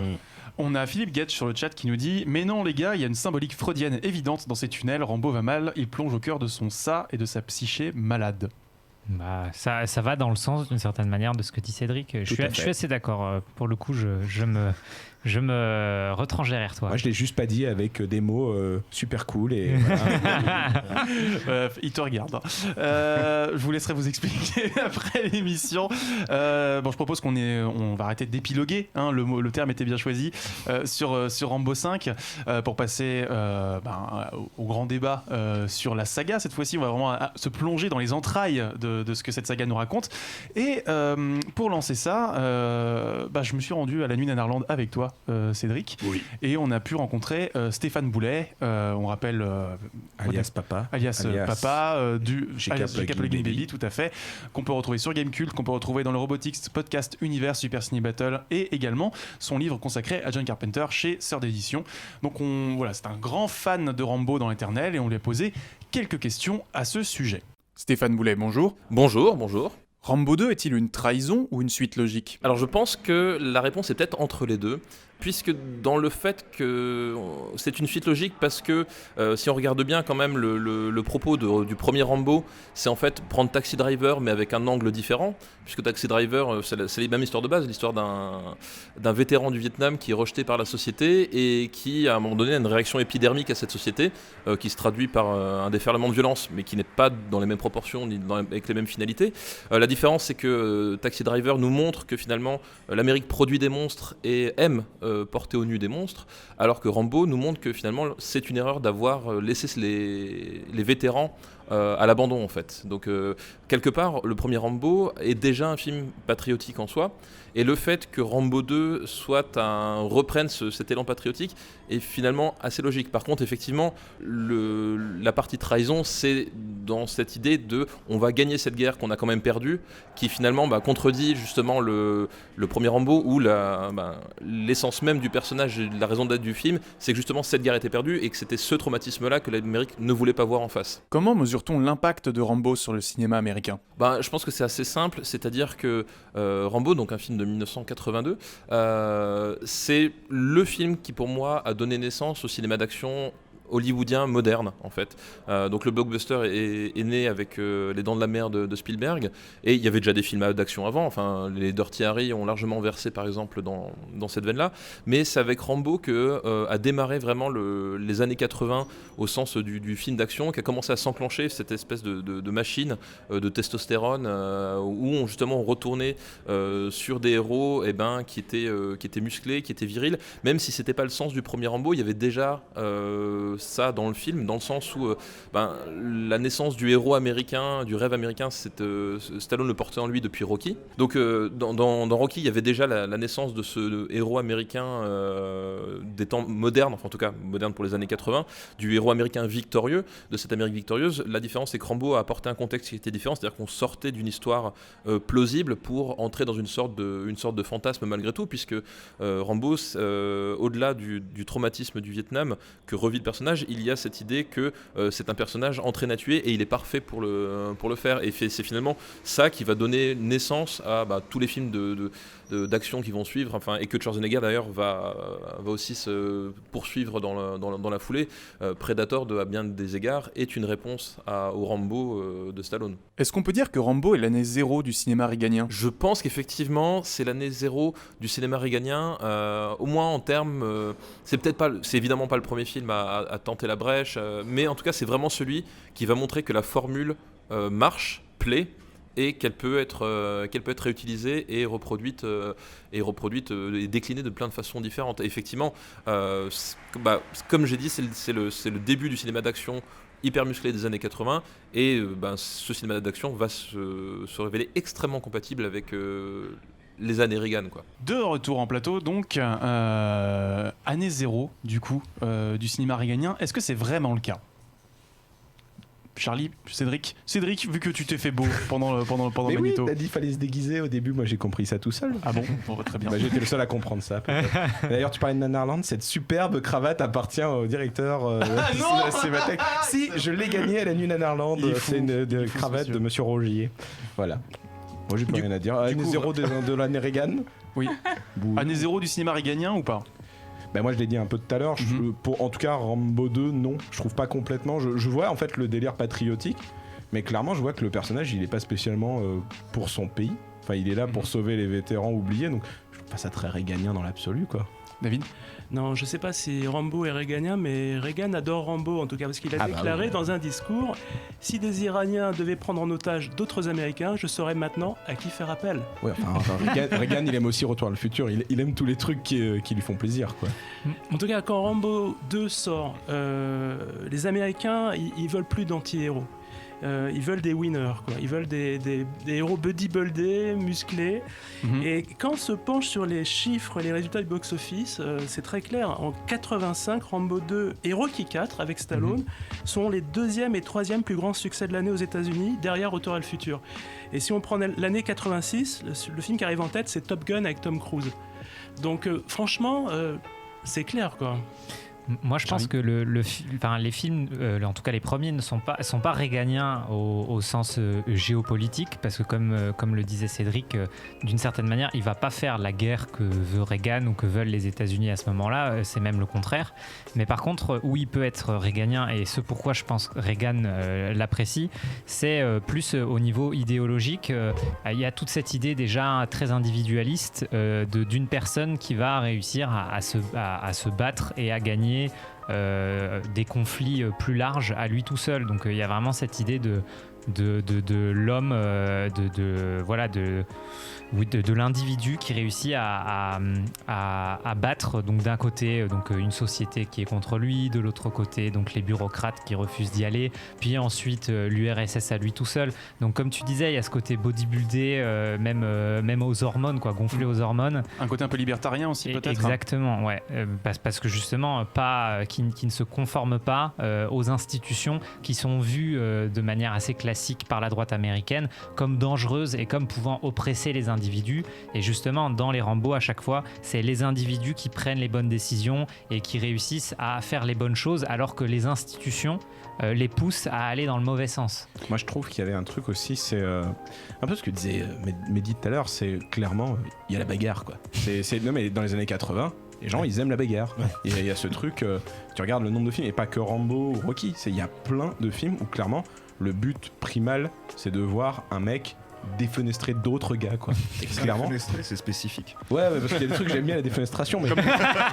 comme le mitraille tout à l'heure. Non, mais tu parlais de la Rambo Exploitation. Il y a un livre qui est sorti il y a moins d'un an sur justement l'enfer vert de la Rambo Exploitation. Ouais, c'est clairement.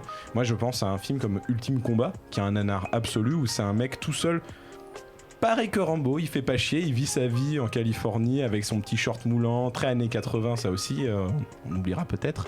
Et il se fait choper en sortant les poubelles par des mecs qui sont des militaires qui sont dans la forêt en face de chez lui. Déjà, rien que ça, c'est ouf. Et en gros, ils veulent un mec pour faire des chasses à l'homme parce que c'est des militants un peu genre... ils veulent faire leur guerre interne, quoi. Seulement, ils savaient pas que ce mec-là, c'est Mike Danton. C'est le plus grand vétéran du Vietnam et qu'en gros, c'est lui qui va les faire chier maintenant. Donc clairement, il y a ce délire primal que Rambo excelle à peu près bien parce que c'est quand même pas des mauvais films dans le sens... C'est pas des nanars italiens, on est sur une qualité américaine assez bien fait, quoi. Et clairement il y a ce truc jouissif de voir bon, t'en as chié pendant 1 heure, c'est vraiment un revenge movie, quoi. Il s'en prend dans la gueule, bon bah non, il défenestre il va tout défenestrer. Ouais, je reste sur ce mot, ouais, je sais pas pourquoi.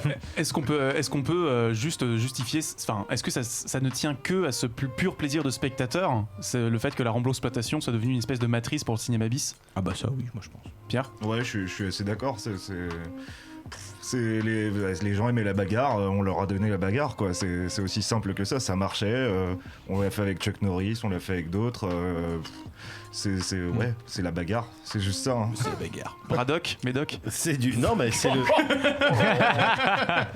c'est du spectacle, c'est de la pyrotechnie, enfin c'est les accessoristes et compagnie qui vont se prendre la tête pour ces éclats de sang, je les veux comme ça, et j'aime bien, ouais.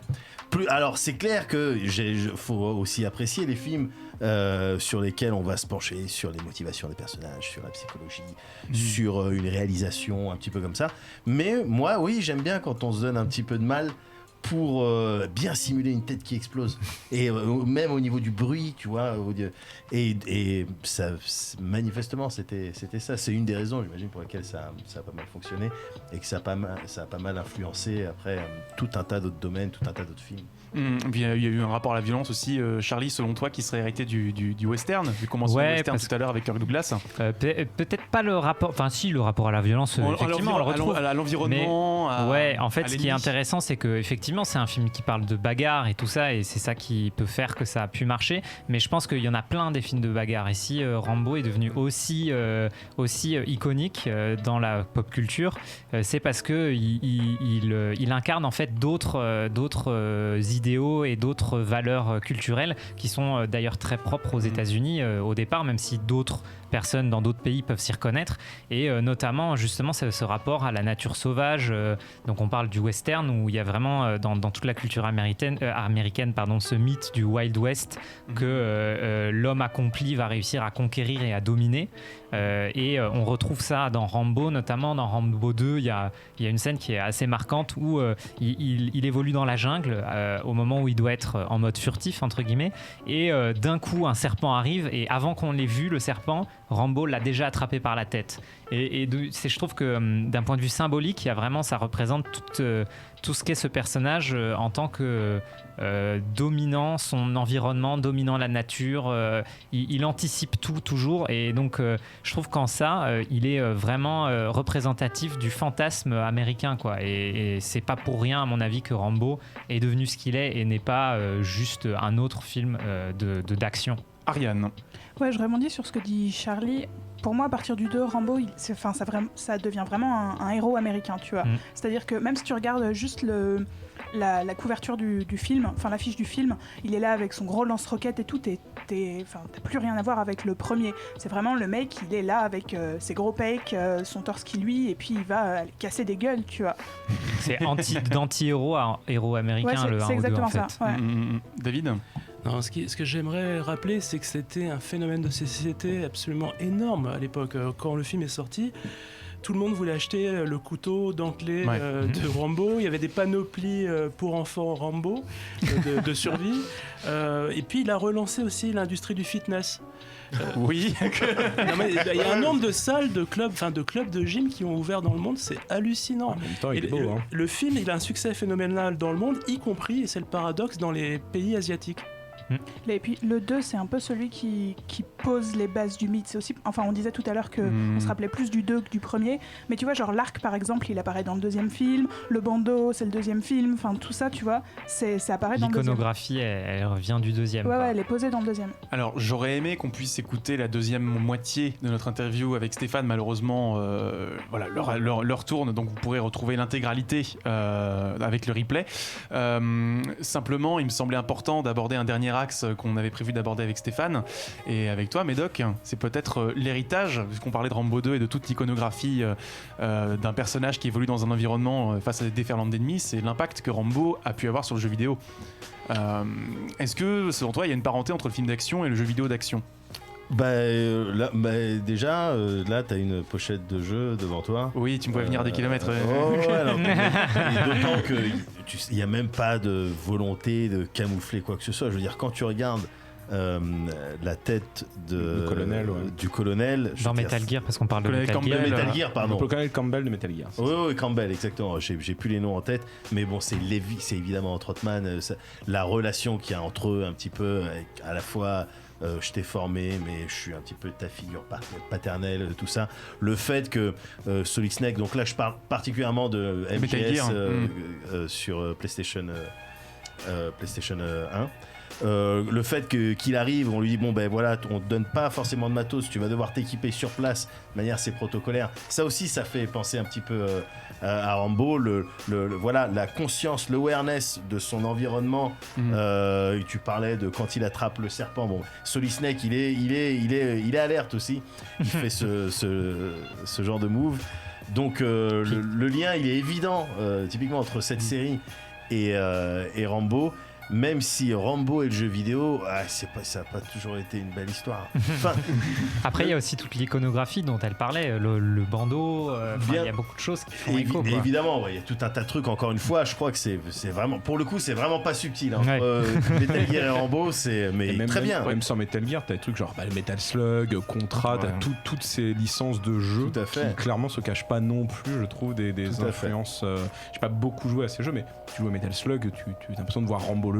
Ça court avec des mitraillettes et ça tire sur les gens. Donc, c'est presque plus des hommages que des influences. Oui, bien sûr. Et t'as aussi Rambo sur PS3. Que j'avais dû tester parle-nous un petit peu. Pour la chaîne No Life. C'était donc mon rédacteur en chef Thierry Falcos qui m'avait dit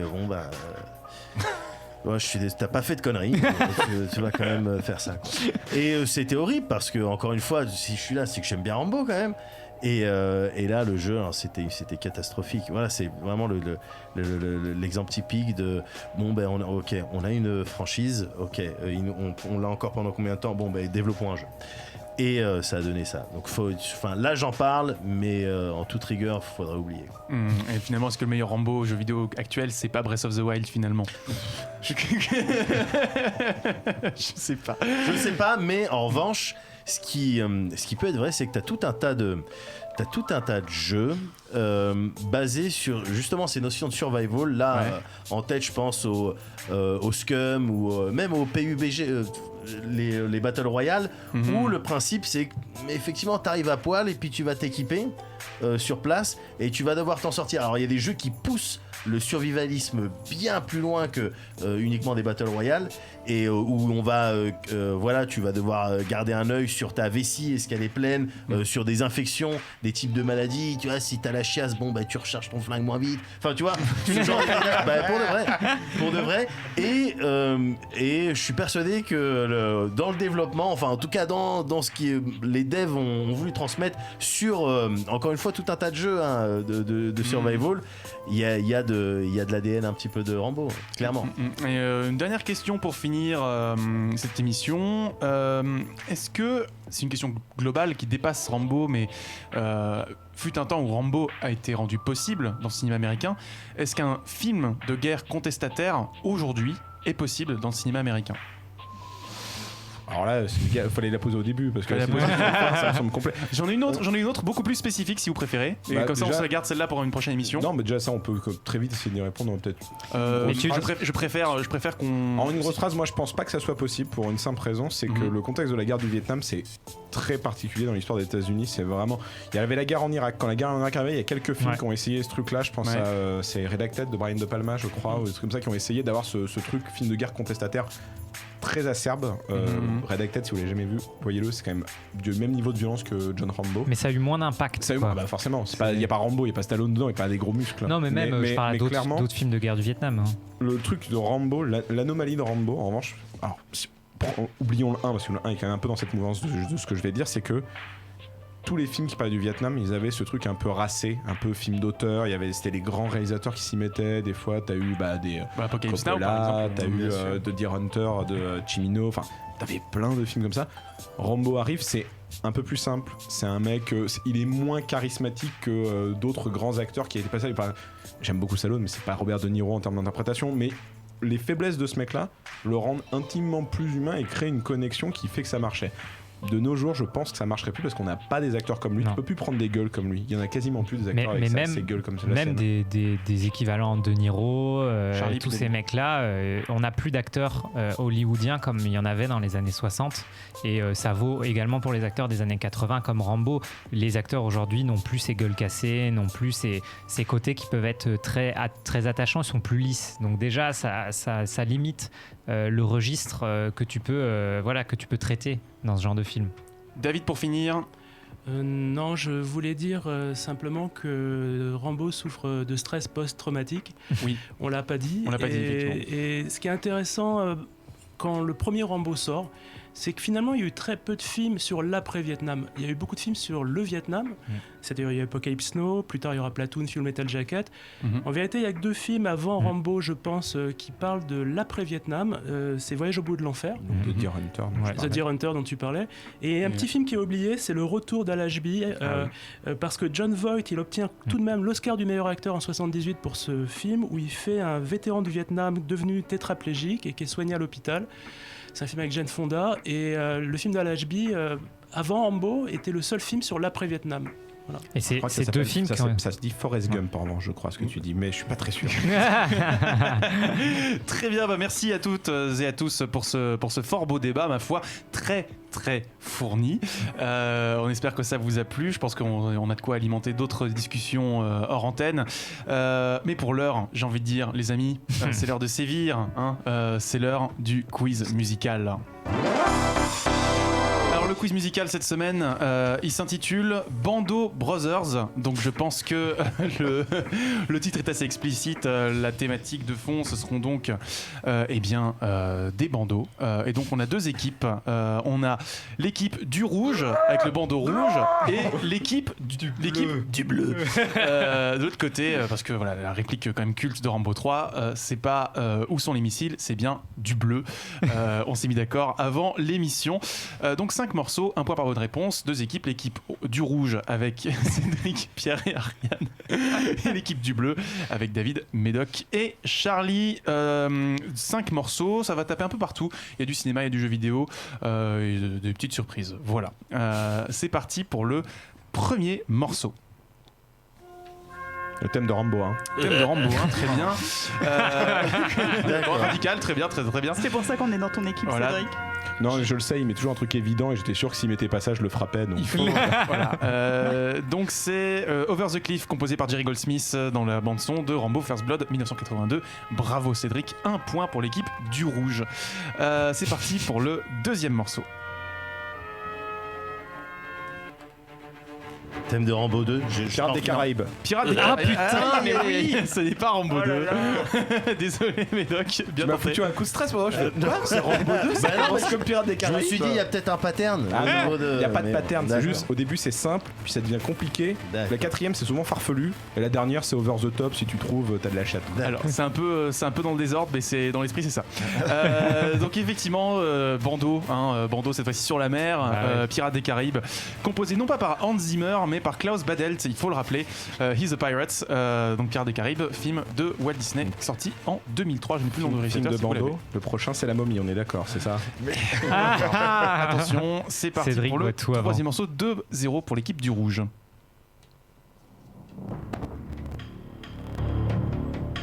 Metal Gear Solid. Non. Ah. Lequel? Ah putain, t'es chié comme ça, d'accord. Bon bah. Metal Gear Solid. La main est au bout. Je sais pas. 2. Non. Metal Gear Solid 3. Oui. Metal Gear Solid 3 et c'est ça que tu mets? C'est l'écran titre. Mais tu mets pas Snake On Eater? est d'accord, mais bon. Je l'ai déjà mis plusieurs fois. Tu vois, je t'ai dit que c'était MGS3, tu mets pas Snake Eater? J'ai déjà mis 2 fois. Il y a des gens qui contrôlent derrière. Bon, on s'arrangera. Voilà. Bon, donc c'est pour la gloire maintenant. CQC composé par Harry Grayson Williams sur la bande son de MGS3, c'était l'écran titre sorti en 2004. 3-0 pour l'équipe du rouge. Rien n'est perdu, enfin presque. Du rouge tout seul d'ailleurs. C'est parti pour le quatrième morceau. Cédric, c'est un jeu vidéo, clairement. C'est un jeu vidéo. Je connais pas surtout ça. Sorti sur. Si tu réponds quand tu veux. C'est Metal Slug. Bravo Pierre. Bravo Pierre, c'est Metal Slug. J'ai pas joué à Metal Slug, enfin, c'est prouvé. Voilà, c'est Metal Slug, évidemment, premier stage composé par Haya, qui est le pseudo de Takushi Iyamuta. Donc Metal Slug, jeu vidéo sorti sur Neo Geo, édité par SNK en 1996. 4-0 pour l'équipe du rouge. Allez, les bleus, on est avec vous. C'est nous qui devions gagner de base. Pour donc Bando Brothers, je rappelle, c'est le thème. Dernier morceau. Oh, c'est Naruto. Oui. Alors moi je me rappelle plus, c'est un Naruto Shippuden je crois. C'est Shippuden, mais c'est accepté. Bon, mais je suis désolé pour vous. Victoire de Cédric, j'ai envie de dire. C'était pas ma guerre. En plus t'as vraiment précisé juste avant Bando Brothers avec le petit regard de attends, vous allez voir celle qui arrive. Bah oui.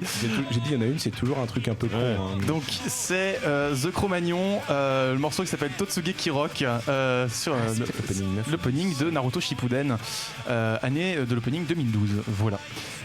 Donc c'est tout, c'est terminé pour ce quiz musical. Ah, c'était un 5-0. J'espère que tu payes ta tournée, Cédric. Hein. Mais personne ne reste jamais boire, donc oui. Vas-y. 5% bon, reste. C'est donc sur ce score de 5-0 que se termine ce quiz musical. Game over, yeah! C'est l'heure des recommandations, les amis. En avez-vous? Je me tourne vers vous. Qui commence? Charlie. J'en ai plusieurs, moi. Alors d'abord, pour revenir sur la critique de Cédric d'hier, courez voir Ad Astra. La semaine dernière. De la semaine dernière, j'ai dit quoi? Hier. Ah, pardon.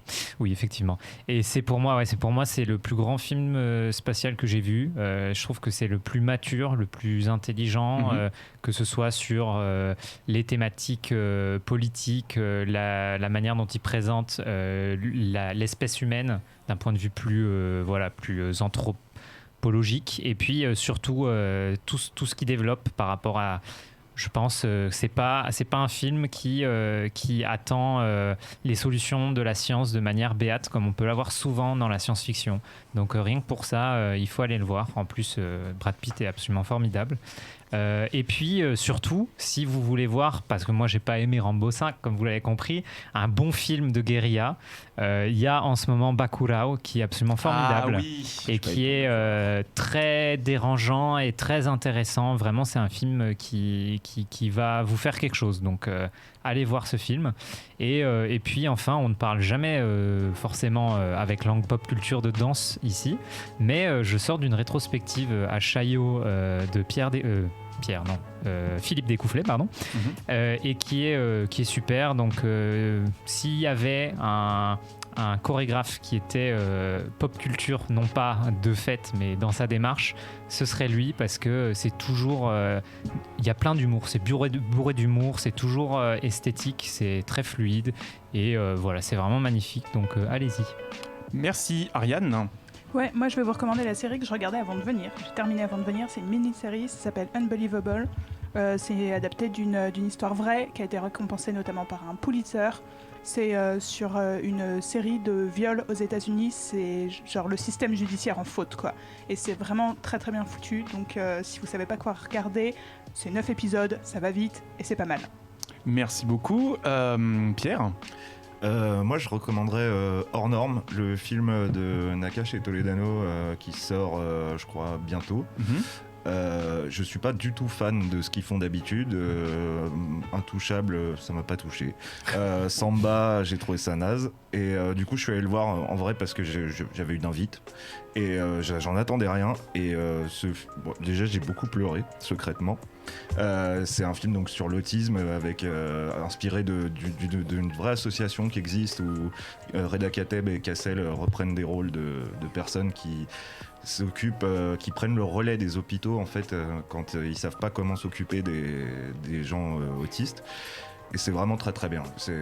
C'est mainstream, c'est pas du tout le genre de cinéma que je défends d'habitude, mais là pour le coup je trouve que c'est un film utile et j'espère qu'il va cartonner d'ailleurs. Merci. Médoc? Oui, alors une recommandation, c'est ça? Oui. Ça peut être un bar, hein, ça peut être n'importe quoi, vraiment. Ah, c'est vrai? Un plat, ce que tu veux. Un jeu vidéo, ça peut? Un jeu vidéo, c'est possible. Bah pourquoi pas le Scum dont je parlais tout à l'heure. Donc Scum, un jeu qui est sorti l'année dernière sur lequel les devs bossent toujours, Croteam et Gamepires, il me semble. Et c'est un jeu de survie dans lequel tu vas incarner un prisonnier qui a été condamné pour des trucs graves et tu te retrouves sur une île. Donc il y a avec d'autres joueurs, il est multijoueur, donc il y a une saveur un petit peu Battle Royale, mais il y a aussi surtout une grosse dimension survie avec tout un tas de paramètres sur lesquels tu dois avoir un œil, comme effectivement ton taux de sucre dans le sang, les vitamines, est-ce que au niveau de ton équilibre hydrominéral ça se passe bien, et tu vas devoir crafter des trucs en coupant des arbres, en prenant des pierres, faire des feux, chasser, un jeu qui prend en compte tout un tas de mécaniques liées à la furtivité. Donc c'est vraiment l'expérience un petit peu survival, c'est ce qui se rapproche honnêtement, hein, de ce que je connais, le plus un petit peu de ce délire de Rambo, en particulier dans Rambo 1, quoi. Donc voilà, Scum, il est encore en développement, donc il y a du contenu qui arrive en permanence, et surtout il est multijoueur, donc ça fait plaisir. Et enfin, il y a des zombies et des mechas. Est-ce que c'est le jeu où on peut avoir la gastro? C'est exactement ce que j'avais demandé. D'accord, je ouais, ben voilà. et tu fais dans ton froc ou et puis tu t'essuies avec tes mains, évidemment. Sérieux? Bah t'as pas de moltonnel. Ouais, non, t'es sur une île, donc t'es en galère, t'es un prisonnier. Et donc, non, c'est très bien, c'est très marrant. C'est un jeu complet, donc. Ouais. David, est-ce que ta recommandation sera aussi complète? Alors, je parlerai pas de dysenterie, mais en fait, 3 recommandations très rapidement liées au sujet qui nous intéresse, c'est-à-dire Rambo. Premièrement, procurez-vous cette édition, ce coffret édité par Studio Canal qui regroupe les on peut le montrer. Qui regroupe les 3 premiers épisodes de Rambo remasterisés en 4K. Magnifique édition. Autre recommandation, je vous recommande d'écouter la chanson de Frank Stallone, le frère de Sylvester, qui vient pousser la chansonnette à la fin du générique de Rambo 2. La chanson s'appelle Peace in Your Life. Et enfin, et surtout, même si c'est un peu corporate, je vous recommande de vous ruer sur le site du Point Pop pour lire le formidable article de Philippe Gage du mois de mai dernier, pendant le Festival de Cannes, qui est une lettre d'amour à Sly Sylvester Stallone. Très bien, on lira ça avec le plus grand intérêt. Cédric? Oui, moi déjà je peux recommander le Cozy Corner que j'ai découvert il y a 6 mois sous tes conseils. Ah, c'est bien ça. Et c'est pas mal. Et j'ai mis en pause tous mes podcasts et pendant 4 mois à peu près j'ai dû rattraper beaucoup d'épisodes. Mais c'était beaucoup de plaisir. Donc j'ai une petite reco déjà, voilà. Et sinon je voulais recommander, du coup j'ai un gros trou de mémoire sur ce que je voulais recommander. pas Monsieur Bobine malheureusement, parce qu'il a toujours pas repris ses vidéos. Il y en a pas mal dans le tuyau là. Ouais. Ouais. Toi tu connais, pas moi. Désolé, moi je le connais pas personnellement, Monsieur Bobine. Non, un truc plus simple auquel j'ai joué récemment aussi, alors la grosse reco du monde, mais j'aime beaucoup, c'est Catherine Full Body sur PS4. Voilà, je l'avais pas fait à l'époque. Et gros plaisir, surtout que c'est une version plus, avec plus de scénar, plus d'embranchements, plus de machin. Clairement, tu passes un très bon moment et mon plus gros plaisir, c'est dans le bar, quoi. Il y a un délire dans le bar assez poussé pour aller discuter avec des gens, mettre la musique, tu peux aller pisser, mais en fait non. Genre la nana, parce que c'est une histoire d'affaires, d'adultère, merci. Adultère, cross. En gros, c'est une histoire d'adultère, mais ce que j'ai trouvé ultra poussé dans la réflexion ouf du truc, c'est que le mec a une adultère malencontreuse, c'est-à-dire qu'il se rappelle de rien. Donc un gros doute de la série, c'est est-ce qu'il a vraiment trompé sa copine ? Et la nana avec qui il a trompé lui envoie des fois des photos coquines. Et donc on peut regarder les photos sur son téléphone quand on veut, mais quand c'est des photos coquines, il fait ouais, je peux pas regarder ça là. Et donc tu dois aller dans les toilettes pour les mater. Mais du coup, ça amène ce truc très pernicieux de ouais, mais du coup, ça t'intéresse ou pas? Et donc c'est intéressant en tant que joueur, tu peux vraiment influer sur est-ce que t'as vraiment envie de tromper full ta copine ou pas du tout. Et même quand tu veux pas, il y a des événements qui t'arrivent à l'encontre. Je sais pas, je trouve ça. C'est pas incroyable, c'est pas aussi incroyable que Persona 5. Mais ça marche, il y a ce même truc, je me suis happé dans le truc, genre je peux pas lâcher la manette, quoi. On rappelle quand même qu'avant d'être un jeu de drague et d'adultère, c'est un puzzle game aussi. Il y a tout un côté où tu pousses des blocs, dans les cauchemars de Vincent. C'est surtout un jeu de drague pour moi, hein, clairement. C'est surtout un dating sim poussé, on a camouflé ça avec un casse-tête genre Tetris, c'est rigolo, hein, il est très bien fait. Il y a une scène e-sport dessus. Hein. C'est vrai, mais parce que c'est très bien fait, hein, clairement. Mais moi j'y joue pas pour ça. J'y joue pour l'histoire, hein, clairement je suis à fond dans l'histoire. Merci beaucoup pour toutes vos recommandations. De mon côté, j'aurais aimé vous recommander Astral Chain. Malheureusement, j'ai eu une semaine absolument infernale. Donc j'ai tout juste eu le temps d'allumer la Switch et de m'endormir. Voilà. Donc je serai peut-être pour une prochaine semaine. Non, je vous recommande du coup un film autour duquel on a gravité aujourd'hui, mais qui à mon sens est un peu conclusif sur tout le côté héros réganien et imaginaire du Vietnam. C'est Le Predator de John McTiernan, 1987. Donc avec Arnold Schwarzenegger qui va du coup secourir une équipe dans la jungle, puis s'apercevoir qu'en fait l'enjeu de la mission c'est peut-être autre chose et qu'il y a une force qui habite cette forêt et c'est tout un film qui va procéder une démarche un peu à la Fumito Ueda par la soustraction. On va retirer au fur et à mesure des éléments de la grosse mécanique rutilante pour qu'il reste qu'une épure. Pour qu'il reste qu'une épure. Et donc finalement, ce qui fait le cinéma, c'est pas la carrosserie, c'est le moteur. Et le moteur, c'est le personnage face à son envie de vivre et son envie de survivre. Et tout ce côté, il tombe dans la cascade, c'est incroyable. Et non, c'est un cinéma ultra viscéral. Et je pense que c'est nécessaire de rappeler que ce genre de film existe, que ce sont des films d'artisans. Ce sont des manifestes de la puissance évocatrice du cinéma. Et bon, Predator pour moi c'est clairement, je le recommanderai jamais assez. Et je pense qu'aujourd'hui voilà, c'est l'occasion de le placer. Désolé pour toi Stallone, hein, mais bon, c'est Schwarzy qui l'emporte un petit peu dans mon cœur. Tu m'y as fait complètement repenser d'un reco de base et ça va aller très vite. C'est Avatar, parce qu'Avatar c'est réalisé par James Cameron, que James Cameron il a scénarisé Rambo 2 et qu'il y a des éléments dans Avatar, il y a des éléments de tout ce qu'a fait Cameron. Et clairement on dira jamais des GI dans la jungle, un peu tropical, un peu machin, donc clairement ouais Avatar quoi. Puis il y avait un petit peu ça dans Alien 2 aussi. Comme ça. On retombe sur Alien, comme quoi. Les amis, j'ai envie de dire... C'est la fin des choux. Et c'est la fin de ce numéro 101 de Hyperlink. On espère que ça vous a plu. Où est-ce qu'on peut vous retrouver, les amis David ? Chez moi si vous voulez. J'allume un feu dans la cheminée, on se fait une intégrale Rambo. Donc il a une cheminée, vous pouvez déjà trouver quel arrondissement c'est dans Paris, ça va limiter le périmètre. Médoc. Moi sur internet principalement, tu peux me retrouver tu peux retrouver le Cozy Corner qui sort toutes les 2 semaines à écouter, je sais pas, sur SoundCloud ou d'autres endroits, et la chaîne Twitch sur laquelle on essaye de divertir les gens avec Moguri, la chaîne Alice Blaze, Twitch, je sais plus quoi.com, principalement, voilà. Très bien. Pierre ? On peut retrouver la Grotte Chaude sur Facebook avec un super nom de page, la communauté de la Grotte Chaude, sur Instagram et sur Twitter. Et j'en profite pour placer qu'on est partenaire d'une séance qui va se faire au Grand Rex pour Halloween. On va passer les 3 premiers films de zombies de Romero. Ah bah parfait. Et il y aura plein d'animations, il y aura de la VR, on m'a dit qu'il y aurait des autopsies de zombies à réaliser soi-même. Donc ça va être ouf. Venez, prenez vos places, Bisous. Génial, on remercie tout le monde sur le chat d'avoir été aussi nombreux aujourd'hui. Mafouba, Profisekai, Philippe Gage, Geekier, Von Yaourt. On vous embrasse très fort, Phenom aussi évidemment et Kiné des Loutres. N'hésitez pas à nous rejoindre donc sur les réseaux sociaux, hyperlink_RVL, que ce soit sur Twitch où vous pouvez vous abonner, évidemment. Sur Twitter vous pouvez nous suivre et sur Discord où vous pouvez discuter avec nous. Normalement, Profisekai devrait envoyer le lien du Discord dans quelques secondes sur le chat, donc n'hésitez pas à rejoindre la communauté. On se fait souvent des petites discussions nocturnes, des petits débats en dehors de l'émission pour prolonger justement tout ce dont on a parlé ici. Merci à vous. On se retrouve la semaine prochaine pour une émission consacrée à un monstre du cinéma.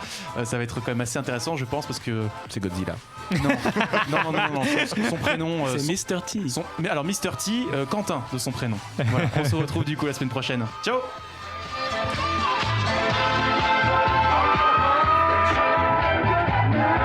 Jeux vidéo, BD, manga, séries et cinéma de genre.